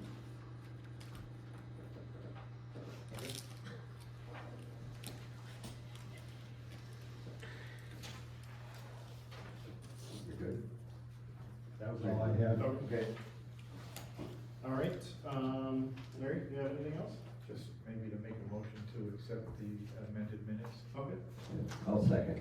All right, we have a second to accept the amended minutes. Any other discussion? All those in favor? Aye. All right, preliminary agenda for the next meeting, approval of payroll, correspondence. Robert's Rule Orders is listed in here, it's just put in the book, the packet. I just had her put a copy of it in here. So that's, I mean, there's really nothing to discuss on that. If we wanna all read it and really get nerded out, discuss it next meeting, we can put it on there. Any liaison or council member reports? I don't think so, but my question was, should those be written and presented? So whoever's taking the minutes can use those, or should it just be verbal? I think it's just if we met or we discussed anything, and then it depends on the committee to give the minutes to Mary. Right? So, Well, like, Public Works liaisons, Public Works Department, but in like the, personnel liaisons, we don't meet with anybody, so yeah. just a verbal is fine. Yep. Okay. Zoning, we're meeting on Friday, or on Wednesday, zoning and planning at 7 p.m. I would like to make a comment. Yes, please. Just on behalf of the city council, I'd like to express our condolences to the family of Leo Nelson. Leo did a tremendous amount of work for the city, particularly with the Parks and Recreation Commission. He was a delight to work with, and truly did embody the aspect of giving back to the community that's given so much to us.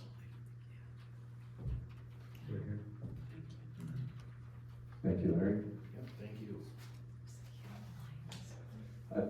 One quick thing, Mary and I discussed this already. I believe, correct me if I'm wrong, we still have 3 new council members who have not signed the conflict of interest and code of conduct. Is that correct? I So I believe want to so. mention that, and Yep. I think we should get going on that as soon as possible. That's it, I'm done. Thank you. Okay. All right, I need a motion to adjourn. I'll make a motion to adjourn. I'll second. Wait a second. All in favor? Aye. Aye.